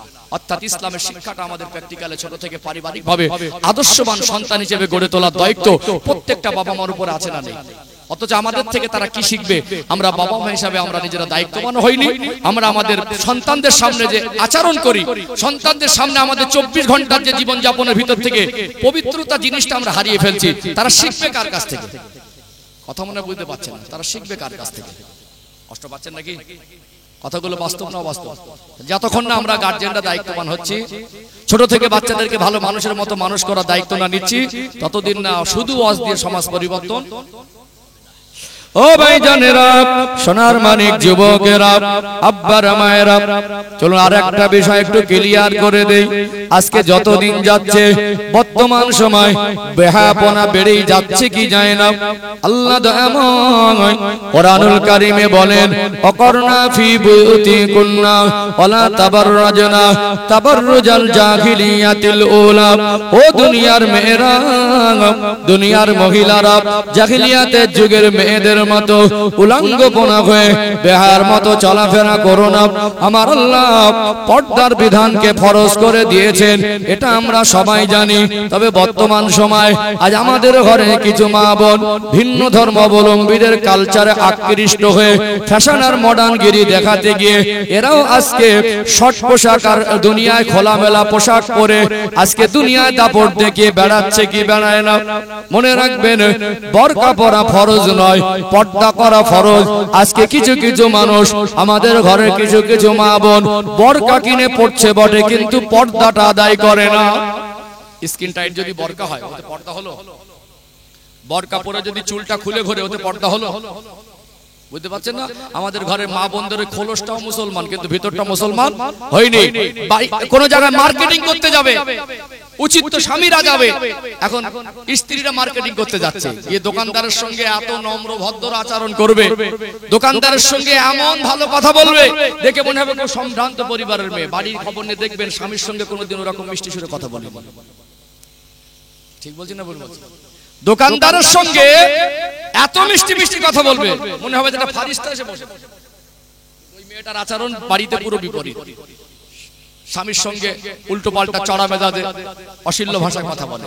অর্থাৎ এখানে আমি বলবো আমাদের শরীরের পর্দার জিনিসটা বিষয়টা হলো আল্লাহ এটাই বোঝাচ্ছেন যে ঢিলা ঢালা পোশাকে উত্তম রূপে শরীরটাকে ঢাকতে হবে। আজকে আমাদের ঘরের কিছু দায়িত্বহীন মানুষের কারণে আমাদের ঘরের মা বোনরা বেপর্দা চলছে না? চলে না? ও ভাইজানেরা, সোনার মানিক যুবকেরা, আব্বারা মায়েরা, আপনারা বলবেন হুজুর একটু ভালো করে ওয়াজ করেন যাতে মা বোনেরা পর্দা করে। আমি বলবো বর্তমান সময়ে হুজুরের নেওয়াজ করিয়ে সব মা বোনকে পর্দার মধ্যে আবদ্ধ করানো সম্ভব নয়। বছরে একদিন জলসা দিয়ে হুজুর ওয়াজ করে দিলে সমাজ পরিবর্তন হবে না। এর জন্য প্রত্যেকটা বাবা মাকে আর প্রত্যেকটা স্বামীকে পর্দার দায়িত্ব নিতে হবে। কেন পর্দা বাস্তবায়ন হয় হয় না। এই কারণটা আরেকটু আপনাদের কাছে ক্লিয়ার করি। আল্লাহ দয়াময় আপনাকে সন্তান দিলেন, আপনি মেয়েটাকে ছোট থেকে মানুষ করবেন, আপনি বাবার মা, আপনার হালাল টাকা দিয়ে ওই মেয়েটার জন্য যে পোশাকগুলো কিনে দেবেন, ওই মেয়েটা যখন শিশু থেকে নাবালিকা থেকে সাবালিকা হবে, যৌবন জীবনে পদার্পণ করবে, ওই মেয়েটার উপরে তখন পর্দার বিধানটা আমার আল্লাহ ফরজ করে দিয়েছেন। তাকে এমন পোশাক কিনে দেবেন না যে পোশাকে পর্দার হক আদায় হয় না। মা হিসাবে যখন মেয়েটাকে বাইরে বার করবে, এমন পোশাক পরাবে যাতে পর্দার হক আদায় হয় না। ছোট থেকে বাবার মা যদি মনে করে আমি আমার মেয়েটাকে পর্দায় মানুষ করব, ছোট থেকে বাবার মা যদি মনে করে মেয়েটাকে পর্দায় অভ্যস্ত করব, সম্ভব না অসম্ভব? সম্ভব না। তারপরে বলবো আমাদের ঘরের সব মা বোনরা কিন্তু খারাপ না, সবাইকে এক পাল্লা তোলা যায় না। কিছু কিছু আছে ধানের মধ্যে যেমন চিটে থাকে, একটু বাড়াবাড়ি বেশি হচ্ছে। কিন্তু সাধারণত আমাদের ঘরে মা বোনেরা নাইটি পরে, সালোয়ার কামিজ পরে, চুড়িদার পরে, ওড়না পরে। সবাই কি পেট পিট চুল খুলে ঘরে? ঘরে না। পরিস্থিতি কি হচ্ছে এখন? একটা মধ্যবিত্ত বা গরিব পরিবার একটা সুন্দরী মেয়ে, মেয়েটা কোনোদিন প্যান্ট শার্ট পরে ঘোরে না, স্কিন টাইট জামা পরে ঘোরে না, মেয়েটা চুল খুলে ঘোরে না, মোটামুটি আদবে মানুষ হয়েছে। এখন এরকম একটা গরিব পরিবারের একটা মেয়েকে বা মধ্যবিত্ত পরিবারের একটা মেয়েকে খুব ধনী পরিবার থেকে যদি প্রস্তাব দেয় যে আপনাদের মেয়েটাকে আমাদের পছন্দ হয়েছে, কিছুই দাবি দাবা নেই, মেয়েটাকে শুধু দিলেই হবে, আমরা বৌমা করব, এরকম ধনী বাড়ি থেকে প্রস্তাব আসলে মেয়ের বাবা যদি গরিব হয় খুশি হয় না? যদি 50 বিঘে জমি থাকে, ছেলের নামে 2 কোটি টাকা থাকে, 4টে গাড়ি থাকে, বড় বড় 2টো বিল্ডিং বাড়ি থাকে, ওরকম বাড়ি থেকে প্রস্তাব আসলে সাধারণত মেয়ের বাবারা খুশি হবে কি হবে না? খুশি হবে। এখন আবার ফ্যাশন আপডেট ভার্সন, ব্লগ ভাড়া করে বিউটি পার্লার থেকে বিয়ে বাড়িতে সাজানো হচ্ছে। ঠিক বলছি না ভুল বলছি? যে মেয়েটা এতদিন পেট পিট খুলে ঘুরিনি, চুল খুলে ঘুরিনি, গ্রামের মানুষ, গ্রামবাসী, প্রতিবেশী, চাচাতো ভাই, ফুফাতো ভাই, মামাতো ভাই, খালাতো ভাই, কারোর কাছে বিয়ের পর্দায় চলিনি, বিবাহের দিনে লোক ভাড়া করে এনে তাকে এমন করে সাজানো হয়, এই 20 বছর বয়স পর্যন্ত যার পেট পিট আজও পর্যন্ত পরপুরুষ কেউ দেখতে পাইনি, যে চুল খুলে ঘুরতো না, আজকে তাকে আনুষ্ঠানিকতার সঙ্গে বিয়ে বাড়িতে লোক ভাড়া করে এনে তাকে পর্দার খেলাপ করা হয়। হয় না? বড় বড় চেয়ার ভাড়া করে এনে দিয়ে বসিয়ে দিয়ে যুবক যুবতীরা ফটোগ্রাফি করে। একটা যে ওড়না চাপিয়ে দেয় মাথায়, নেটের থেকেও পাতলা। কিসের থেকে?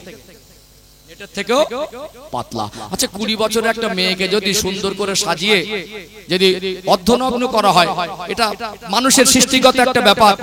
আল্লাহ মহিলা এবং পুরুষের ভিতরে সৃষ্টিগত একটা বৈশিষ্ট্য দিয়েছেন।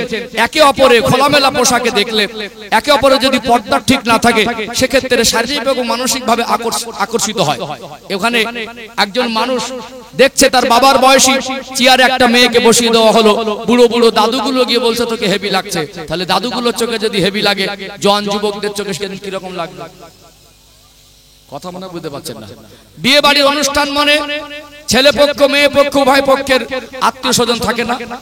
সেখানে কত জ্ঞানী গুণী থাকে, চাকরিজীবী থাকে, শিক্ষিত থাকে, হাজি থাকে, বিচারক থাকে, বিশিষ্ট থাকে, মহাজ্ঞানী থাকে, উভয় পক্ষের লোকজন সবাই আসে। কিন্তু মেয়েটাকে আনুষ্ঠানিকতার সঙ্গে অর্ধনগ্ন করা হয়, সেখানে কারোর কোনো প্রতিবাদ করতে দেখা যায় না। তারপরে প্রতিবাদ তো হলো না, এইবারে বিবাহ করে ভদ্রলোক বাড়ি নিয়ে যাচ্ছে, গাড়িতেই সেলফি তুলে ফেসবুকে পোস্ট করে দিয়েছে যে আমার স্ত্রী। 10 বছর দাম্পত্য জীবন পার হলো, 20 বছরে বিয়ে হলো, মেয়েটার বয়স 30 বছর, আল্লাহ 2টো সন্তানও দিলেন। এই 10 বছর স্বামীর সঙ্গে জীবন অতিবাহিত করেছে, কোনোদিন স্বামী তাকে পর্দার কথা বলে না, স্বামী তাকে পর্দার পোশাক কিনে দেয় না, আর স্বামী মন থেকে চায় না তার স্ত্রী পর্দা করুক। আমি হুজুর ওয়াজ করে ওই মেয়েটাকে পর্দা আবদ্ধ করতে পারবো? আমার কথা কি বুঝতে পারছেন?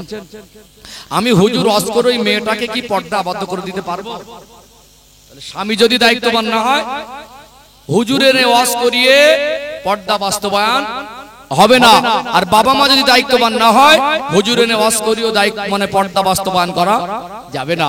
বাবা মার দায়িত্ব হলো মেয়েদেরকে পর্দায় মানুষ করা এবং বিবাহের ক্ষেত্রে এমন একটা ছেলের হাতে তুলে দেওয়া যে ছেলেটা স্ত্রীর আমানতটুকু যেন বোঝে, তাকে যেন পর্দায় রাখে। এই পন্থা আমরা অবলম্বন না করলে আমরা হুজুরে নে কুচে দিয়ে ওয়াজ করেও সমাজে পর্দা বাস্তবায়ন সহজ হতে পারে না। এই জন্য আমাদেরকে সচেতন হতে হবে। আমাদের দায়িত্ববান হতে হবে। আল্লাহ পাক কোরআনুল কারীমে 28 নম্বর পারার 19 নম্বর পৃষ্ঠা সূরা তাহরিমের 6 নম্বর আয়াতের মধ্যে বলছেন, ইয়া আইয়ুহাল্লাযীনা আমানু, হে বিশ্বাসীগণ, কু আনফুসাকুম ওয়া আহলিকুম নারা, জাহান্নামের আগুন থেকে নিজে বাঁচো এবং আহল পরিবার বর্গকে বাঁচাও। যেমন নিজে ভালো হতে হবে, নিজে আদর্শবান হতে হবে, নিজে ইসলামের পথে প্রতিষ্ঠিত হতে হবে, আল্লাহ এবং রাসূলের কথা মতো চলতে হবে। আমাদের যারা আহল, আমাদের যারা পরিবার, আমাদের যারা সন্তান, তাদেরকেও জাহান্নামের আগুন থেকে বাঁচানোর জন্য আমাদের উপর আল্লাহ দায়িত্ব দিয়েছেন, তাদেরকেও সেইভাবে পরিবেশে মানুষ করতে হবে। আমরা গার্জিয়ানরা যদি সচেতন না হই, সমাজ পরিবর্তন সহজ হবে না। আলোচনা মগজে ঢুকছে? তাহলে এখান থেকে বসে আমাদের পরিবর্তন হতে হবে। পরিবর্তন হয় না কেন? আমরা আজকে এত কিছু আপডেট করছি, আজকে বর্তমান সময় আমাদের ঈমান আমল কেন আপডেট করতে পারছি না? এখানে কারণগুলো বুঝতে পারছেন? আর একটা কিছু কারণ আমি তুলে ধরবো, তার আগে একবার তাকবীর দান তো, নারে তাকবীর। খিদে লাগার তো কথা না, তো সকাল সকাল 11:30টায় তো শেষ করে দেবো, অত চিন্তার কি আছে? আর একটু মন খুলে আওয়াজ দেন, নারে তাকবীর। আর একটু জোর হলে ভালো হয়, একেবারে জীবন্য ভাব হলে কেমন লাগে? এমনি আপনাদের মহল্লা ছোট, 40 ঘরে কি আর 500 মানুষ হবে? কি 40 ঘর যদি মহল্লা হয়, এতে কি আর 500 আর 5000 মানুষ আর স্বপ্ন দেখলে হবে? তাহলে যতগুলো মানুষ আছেন আলহামদুলিল্লাহ। এই জন্য একটু মাঝে মাঝে আল্লাহকে ডাকতে হয়। বহু মানুষ আছে 1 সপ্তাহে একবারও আল্লাহ বলে না মুখ থেকে, 1 মাসে একবার রুজু করেন, আছে না? এই জায়গা আসলে বসলে আল্লাহ বলনেও আল্লাহদের সোহবতে বসতে হয়। এখানে বসে আল্লাহ বলার জায়গাটা পরিবেশ, একটু মাঝে মাঝে আল্লাহকে ডাকতে হয়। সবাই মিলে একটু প্রাণ ভরে ডাকেন, নারে তাকবীর। সিলসিলায়ে হক মুজাদ্দিদে জামান, এই মাহফিলের কমিটির সাহেবানগণ, গ্রামবাসী বিন্দু, নারে তাকবীর। আমি আরো দুটো একটা কারণ টেনে আনবো ইনশাআল্লাহ, আর খুব বেশি লম্বা করব না, পরিস্থিতি বুঝতে পারছেন। আমি এই পর্যন্ত যে কটা কথা বলেছি বুঝতে পেরেছেন? তাহলে প্রথমত বুঝিয়েছি মুসলমান কাকে বলে, খুব পাট করে কাটা করে বুঝিয়েছি। দ্বিতীয়ত বুঝিয়েছি পরিবর্তন হয় না কেন। এর কারণ, একটা বড় কারণ হলো আমরা যারা গার্জিয়ান তারা দায়িত্ববান হতে পারিনি। আমরা আমাদের দায়িত্ব পালনে ব্যর্থ হয়ে যাচ্ছি। এই জন্য আমাদের গাড়ি বাড়ি হচ্ছে, আমাদের সন্তানদের জামা কাপড় চকচকে ঝকঝকে হচ্ছে, কিন্তু আমরা তাদের জামা কাপড়ের ফিটফাট করার চেষ্টা করছি, তাদের আখলাক চরিত্রকে আমরা পবিত্র করার চেষ্টায় ব্যর্থ হয়ে যাচ্ছি। এগুলো আমাদের সচেতন হতে হবে। পরবর্তী পর্ব আনবো। একটু দরুদ শরীফ না পড়লে মজলিসের হক আদায় হয় না, দরুদ শরীফ না পড়লে রহমত বর্ষণ হয় না। একটু দরুদ শরীফ পড়ে নিয়ে ইনশাআল্লাহ পরবর্তী পয়েন্টে আবার আলোচনা করব ইনশাআল্লাহ। মহব্বতে দরুদ শরীফ। আল্লাহুম্মা সাল্লি আলা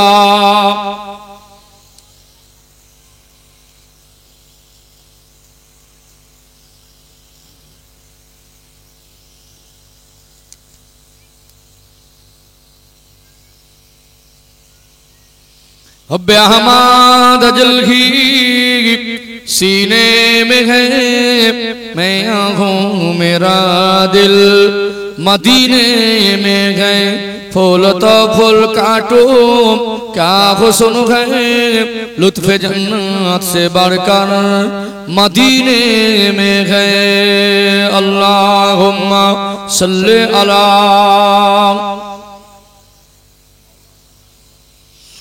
व अला आले सय्यदिना।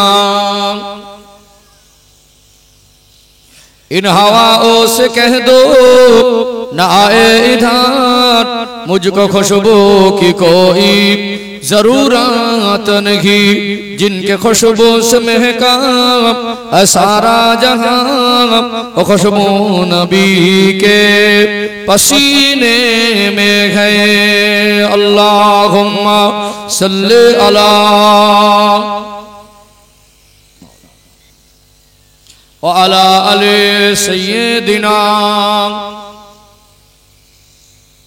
একটু জিকির করেন, লা ইলাহা ইল্লাল্লাহ, লা ইলাহা ইল্লাল্লাহ, লা ইলাহা ইল্লাল্লাহ মুহাম্মাদুর রাসূলুল্লাহ সাল্লাল্লাহু আলাইহি ওয়াসাল্লাম। সবাই পড়েন হাসবি রব্বি জাল্লাল্লাহ। আরো মহব্বতে হাসবি রব্বি জাল্লাল্লাহ, মা ফি কলবি গায়রুল্লাহ, নূর মুহাম্মদ সাল্লাল্লাহ, হক লা ইলাহা ইল্লাল্লাহ, লা ইলাহা ইল্লাল্লাহ লা ইলাহা ইল্লাল্লাহ মুহাম্মাদুর রাসূলুল্লাহ আল্লাহুম্মা সাল্লি আলা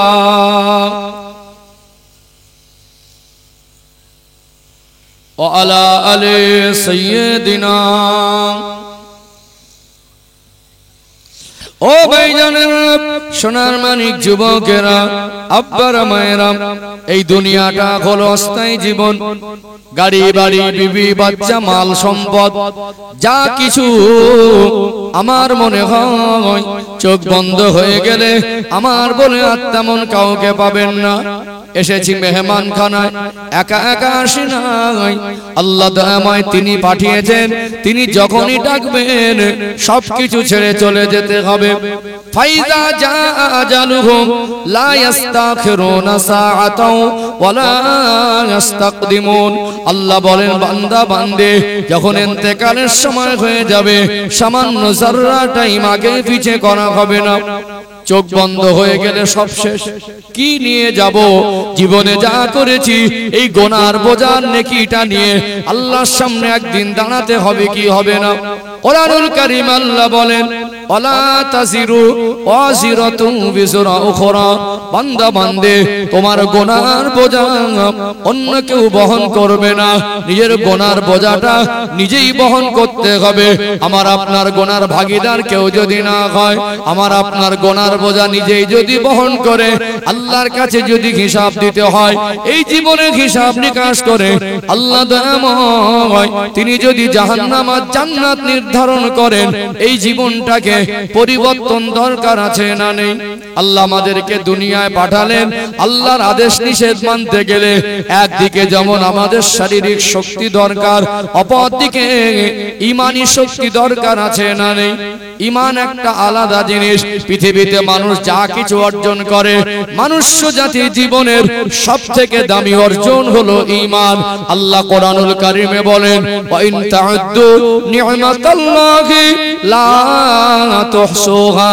বান্দা বান্দে আমি আল্লাহ তোমাদেরকে এত বেশি নিয়ামত দিয়েছি, নিয়ামতগুলোকে গুনে গুনে তোমরা শেষ করতে পারবে না। মনুষ্য জাতি জীবনে আল্লাহ যা নিয়ামত দিয়েছেন আমরা গুনে শেষ করতে পারবো না। সবথেকে বড় নিয়ামত হলো ঈমান। সবথেকে বড় নিয়ামত ঈমান। ঈমান ছাড়া জান্নাত হারাম, ঈমান ছাড়া জান্নাতে যাওয়া। ঈমান জিনিসটাকে মজবুত করতে হবে। কি করতে হবে?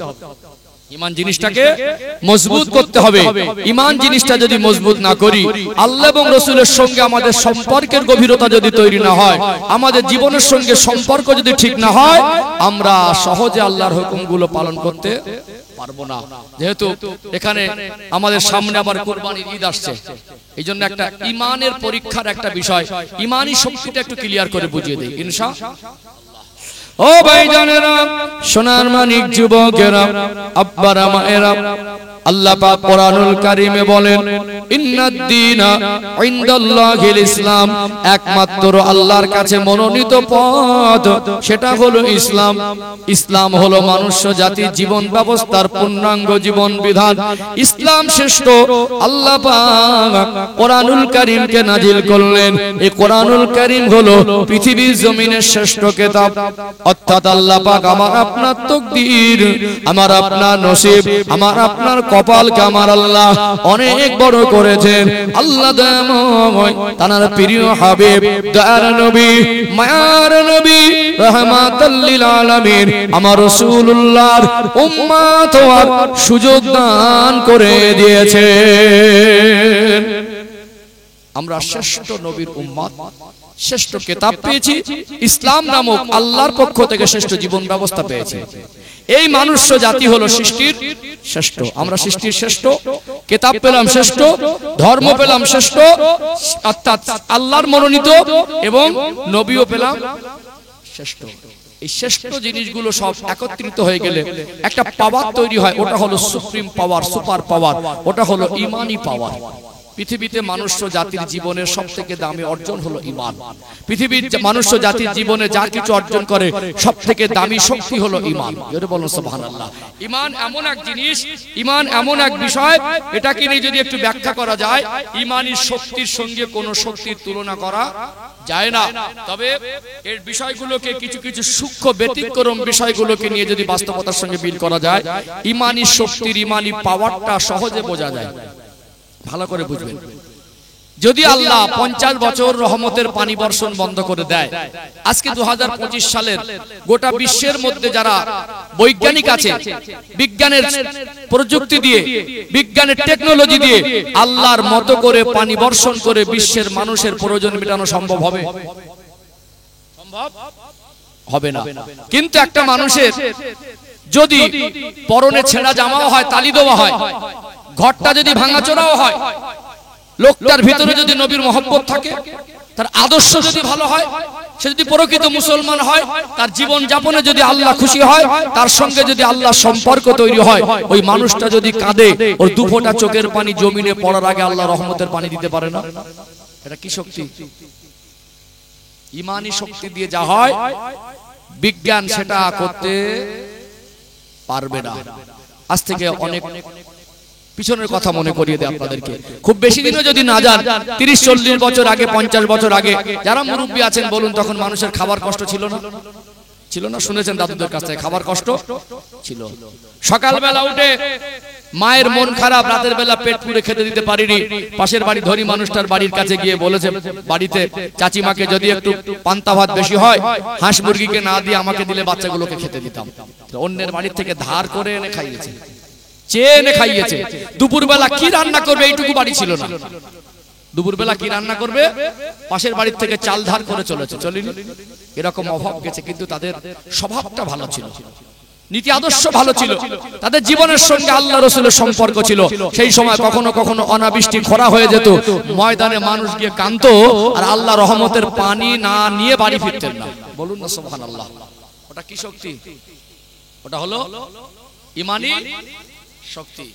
অর্থাৎ পৃথিবীতে ব্যতিক্রম ভাবে যারা প্রকৃত আল্লাহ ওয়ালা হয়ে যায়, যারা প্রকৃত মুমিন হয়ে যায়, যারা প্রকৃত কোরআনের আদর্শ মেনে নেয়, রাসূলের আদর্শ মেনে নেয়, রাসূলকে ভালোবেসে নেয়, আল্লাহর কাছে আত্মসমর্পণ করে দেয়, আল্লাহ তখন তাদেরকে মুমিনের দরজা দেয়। কিসের দরজা? মুমিন। আল্লাহ কোরআন শরীফে ওয়াদা করছেন, ওয়া কানা হাক্কান আলাইনা নাসরুল মুমিনিন। আল্লাহ বলছেন, যখন আমার কোন বান্দা বান্দী মুমিন হয়ে যাবে, আমি আল্লাহর পক্ষ থেকে তাদেরকে সাহায্য করাটা ওয়াজিব হয়ে যাবে। যেটা বলুন সুবহানাল্লাহ। কি করা? মুমিন যদি হতে পারি, আল্লাহর সাহায্য তখন আমাদের উপরে ওয়াজিব হয়ে যাবে। আর মুমিন যদি না হতে পারি, পদে পদে লাঞ্ছিত, বঞ্চিত, অপমান, অপদস্থ হতে হবে। আজকে আমরা ঈমানি দিক থেকে দুর্বল হয়ে যাওয়ার কারণে বর্তমান সময় আমাদের অবস্থা বুঝতে পারছেন?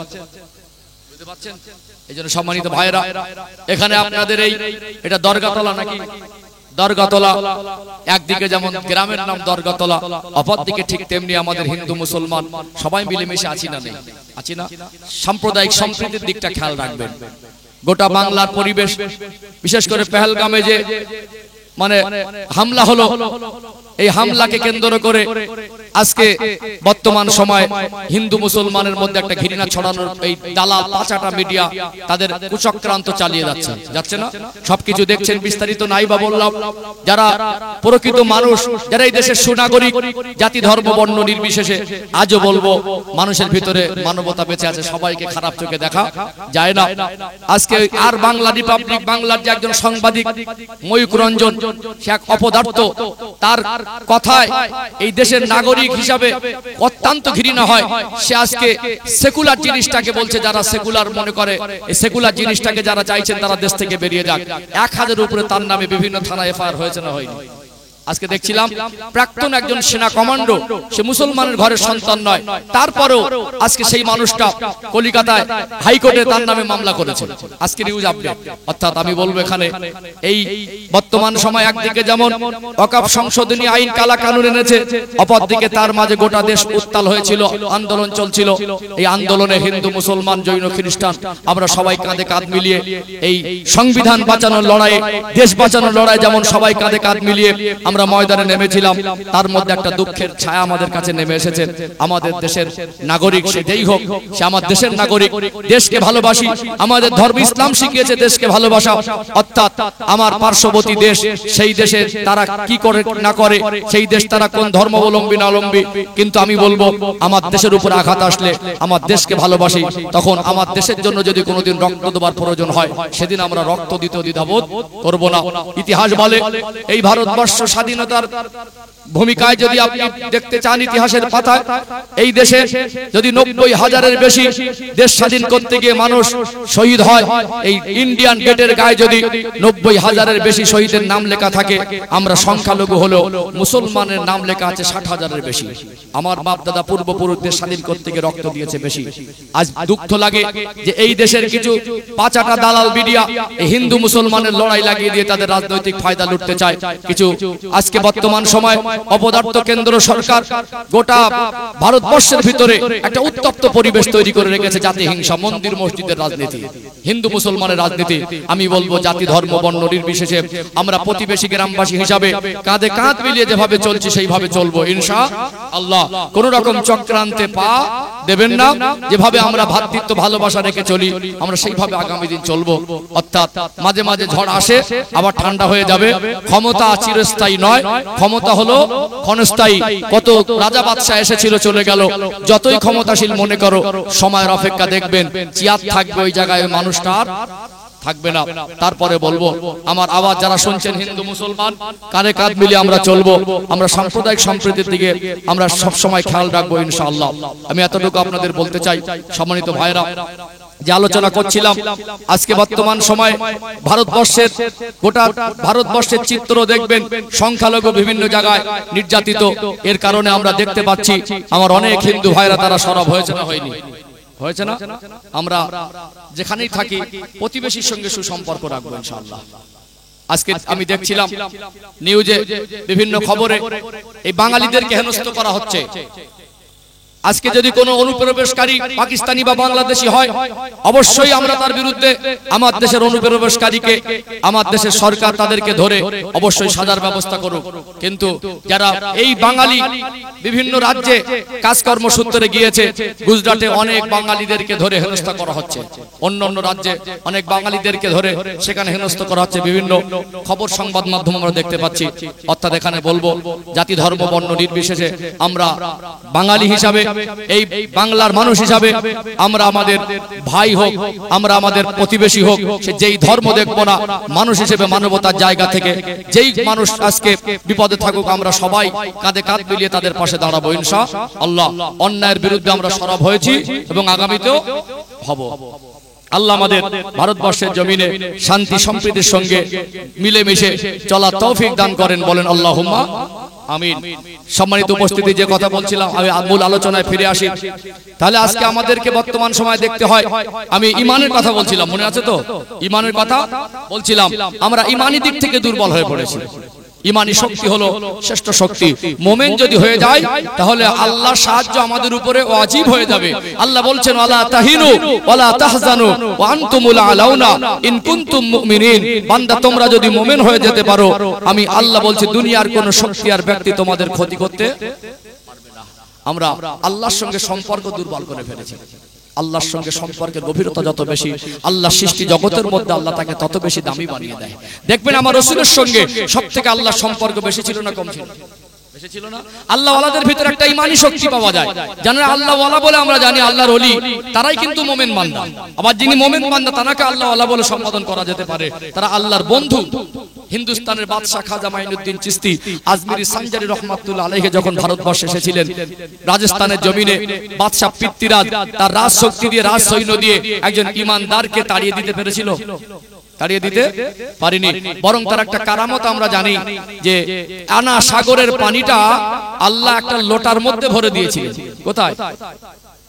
একটা আজকে 2025 সালে বিজ্ঞানের থিওরি সফটওয়্যার ফেল করে যাবে, হ্যাং হয়ে যাবে, যাবে না? একটা ছোট্ট পাত্রে এতটা পানি যায় কি করে? ওটা ঈমানি শক্তির কারণ। কিসের কারণ? ওটা ঈমানি শক্তি। মুমিন হয়ে গেলে বিপদে মুসিবতে পড়লে আল্লাহ সাহায্য করে। মুমিনদের ভিতর থেকে আল্লাহ এমন কিছু প্রকাশ করে দেয়, সেটা আল্লাহর পক্ষ থেকে একটা অলৌকিক ঘটনা।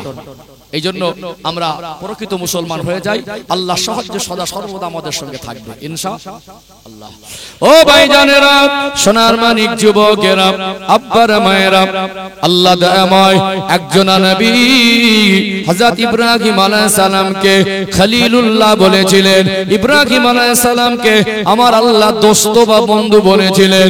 কোন নবীকে যদি আল্লাহ দয়াময় বন্ধু বলে গ্রহণ করেন, ওই বন্ধুর গ্রহণ করাটা তার কাছে অনেক বড় সম্মানের। ইব্রাহিম আলাইহিস সালামের সম্মান মাকাম অনেক বেশি। আল্লাহ পাক 2 লক্ষাধিক নবী রাসূলকে দুনিয়ায় পাঠালেন। এর ভিতরে 25 জন নবী ও রাসূলের নাম আমার আল্লাহ কোরআন শরীফে দিয়েছেন। 114টি সূরার ভিতরে একটি সূরার নাম হলো সূরা ইব্রাহিম। একজন নবীর নামকরণে আল্লাহ একটা কমপ্লিট সূরা নাজিল করলেন। আর একজন নবীর নাম আল্লাহ কোরআন শরীফে দিলেন। 25 জন নবী ও রাসূলের মধ্যে একজন নবীর নাম হলো হযরত নবী ইব্রাহিম আলাইহিস সালাম। আল্লাহ যেমন তাকে বন্ধু বলেছিলেন, আল্লাহ যেমন তাকে খলিল বলেছিলেন, কেমন বন্ধু আল্লাহ তাকে পরীক্ষা নিয়েছিলেন।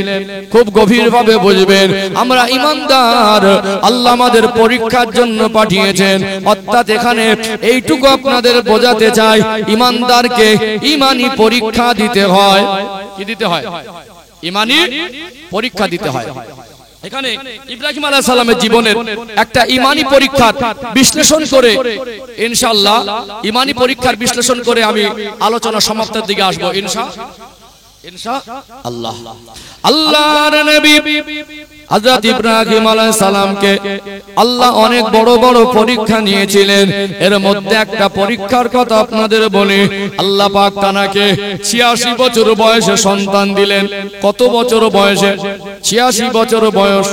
আজকে অনেকের সন্তান হতে একটু দেরি হলে ধৈর্য হারা হয়ে যায়। একজন নবীর বয়স 86 বছর। আল্লাহ সন্তান দেওয়ার মালিক, আল্লাহর কাছে দোয়া চেয়েছিলেন, রব্বি হাবলি মিনাস সালিহিন, আল্লাহ আমাকে একটা নেক সন্তান দেন। দেখবেন পরপর 3টে ছেলে। এবার অনেক আশা করে আল্লাহর কাছে বলে একটা মেয়ে দেন। পরপর 3টে মেয়ে, এবার একটা সন্তান নিচ্ছেন। আল্লাহর কাছে বলে আল্লাহ একটা ছেলে দেন। যাদের সন্তান হয় না তারা আল্লাহর কাছে বলে আল্লাহ আমাকে একটা সন্তান দেন। কিন্তু ইব্রাহিম আলাইহিস সালাম দোয়া চাইলেন, রব্বি হাবলি মিনাস সালিহিন, আল্লাহ আমাকে একটা নেক সন্তান দেন। তার দোয়া চাওয়াটা আল্লাহর বড় পছন্দ হয়ে গেল। আল্লাহ বললেন, নবী ইব্রাহিম আপনি দোয়া চেয়েছেন, একটা নেক সন্তান চেয়েছেন, আমি আল্লাহ আপনাকে নেক সন্তানের সুসংবাদ দিলাম। আল্লাহ কোরআন শরীফে বলেন, ফাবাশশারনাহু বিগুলামিন হালিম, আমার নবী ইব্রাহিম আমি আল্লাহ আপনাকে নেক সন্তানের সুসংবাদ প্রদান করলাম। যেমন দোয়া চেয়েছেন, দোয়ার ফল হিসাবে 86 বছর বয়সে আল্লাহ সন্তান দিলেন, নবী সন্তান, বাপও নবী, ছেলেও নবী। আমরা অনেকে সন্তানের বাবা মা আল্লাহর কাছে নেক সন্তান চাই না, এটা আল্লাহর শিক্ষা। যখন সন্তানের বাবা মা হবেন আল্লাহর কাছে নেক সন্তান চাইতে হবে। কি সন্তান? নেক সন্তান চাইতে হবে। 80 বছর পার হয়ে 86 বছর বয়সে একটা সন্তান পেল। সন্তানের মায়া মহব্বত সন্তান না হলে বোঝা যায়? সন্তান না হলে বোঝা যায় না। অর্থাৎ এই সন্তান একটা আলাদা মায়ের জিনিস, যেটা বাবা মা যারা না হয়েছে এই অনুভূতি তাকে সব পুঙ্খানুপুঙ্খানুরূপে বোঝানো সম্ভব নয়। আমার কথাটা যারা সন্তানের বাবা মা তারাই উপলব্ধি করতে পারছেন। একসময় আমার আল্লাহ নিজের পছন্দের জিনিস, এত মায়ার জিনিস, সেই সন্তানকে কুরবানির আদেশ দিয়েছিলেন না? দেননি? দিয়েছিলেন না? এখানে ঘটনা আপনাদের জানা আছে। জাস্ট আমি ঈমানি পরীক্ষার বিষয়টা একটু খুব সূক্ষ্মভাবে বিশ্লেষণ করব ইনশাআল্লাহ। এর ভিতর থেকে আমাদের ঈমানি শিক্ষা বেরিয়ে আসবে ইনশাআল্লাহ। ও ভাইজানেরা, সোনার মানিক যুবকেরা, আব্বারা মায়েরা, ইব্রাহিম আলাইহিস সালামকে আল্লাহ স্বপ্নের মধ্যে বললেন, এ আমার নবী ইব্রাহিম আপনি কুরবানি করেন। ঘুম ভেঙে গেল, উঠে বসে পড়লেন, ভাবতে লাগলেন আল্লাহ আমায় কুরবানি করতে বলেছেন। আমরা সাধারণ মানুষ, নবীরা হলেন অসাধারণ মানুষ। আমরা সাধারণ মানুষ স্বপ্ন দেখে কত দুনিয়ায় বাজে বাজে স্বপ্ন দেখে, কত ভালো স্বপ্ন দেখে। সাধারণ মানুষের স্বপ্ন আর নবীদের স্বপ্ন এক নয়। নবীদের স্বপ্নটাও হলো একরকম। সকাল হয়ে গেল, 100 উট কুরবানি করে দিলেন। তিনি ভাবতে লাগলেন, আল্লাহ আমায় কুরবানি করতে বলেছেন, আমি কুরবানি করে দিয়েছি। দ্বিতীয় দিন রাতে ঘুমিয়ে গেলেন। আবার ঘুমের মধ্যে আল্লাহ স্বপ্নের মধ্যে বলতে লাগলেন, এ আমার নবী ইব্রাহিম, আপনি কুরবানি করুন। ঘুম ভেঙে গেল। আবার ভাবতে লাগলেন, আমি তো গতকাল একই স্বপ্ন দেখেছিলাম, আমি তো কুরবানি করেছিলাম। মনে হয় আল্লাহ দয়াময় আমার কুরবানি মঞ্জুর করেন নাই। তিনি দ্বিতীয় দিন আবার 100 উট কুরবানি করে দিলেন। আবার তৃতীয় দিন রাতে একই স্বপ্ন দেখলেন, এ আমার নবী ইব্রাহিম, আপনি কুরবানি করুন। কুরবানি আপনি ওই বস্তুকে কুরবানি করুন যেটা আপনার কাছে সবথেকে প্রিয়। ঘুম ভেঙে গেল, উঠে বসে পড়লেন।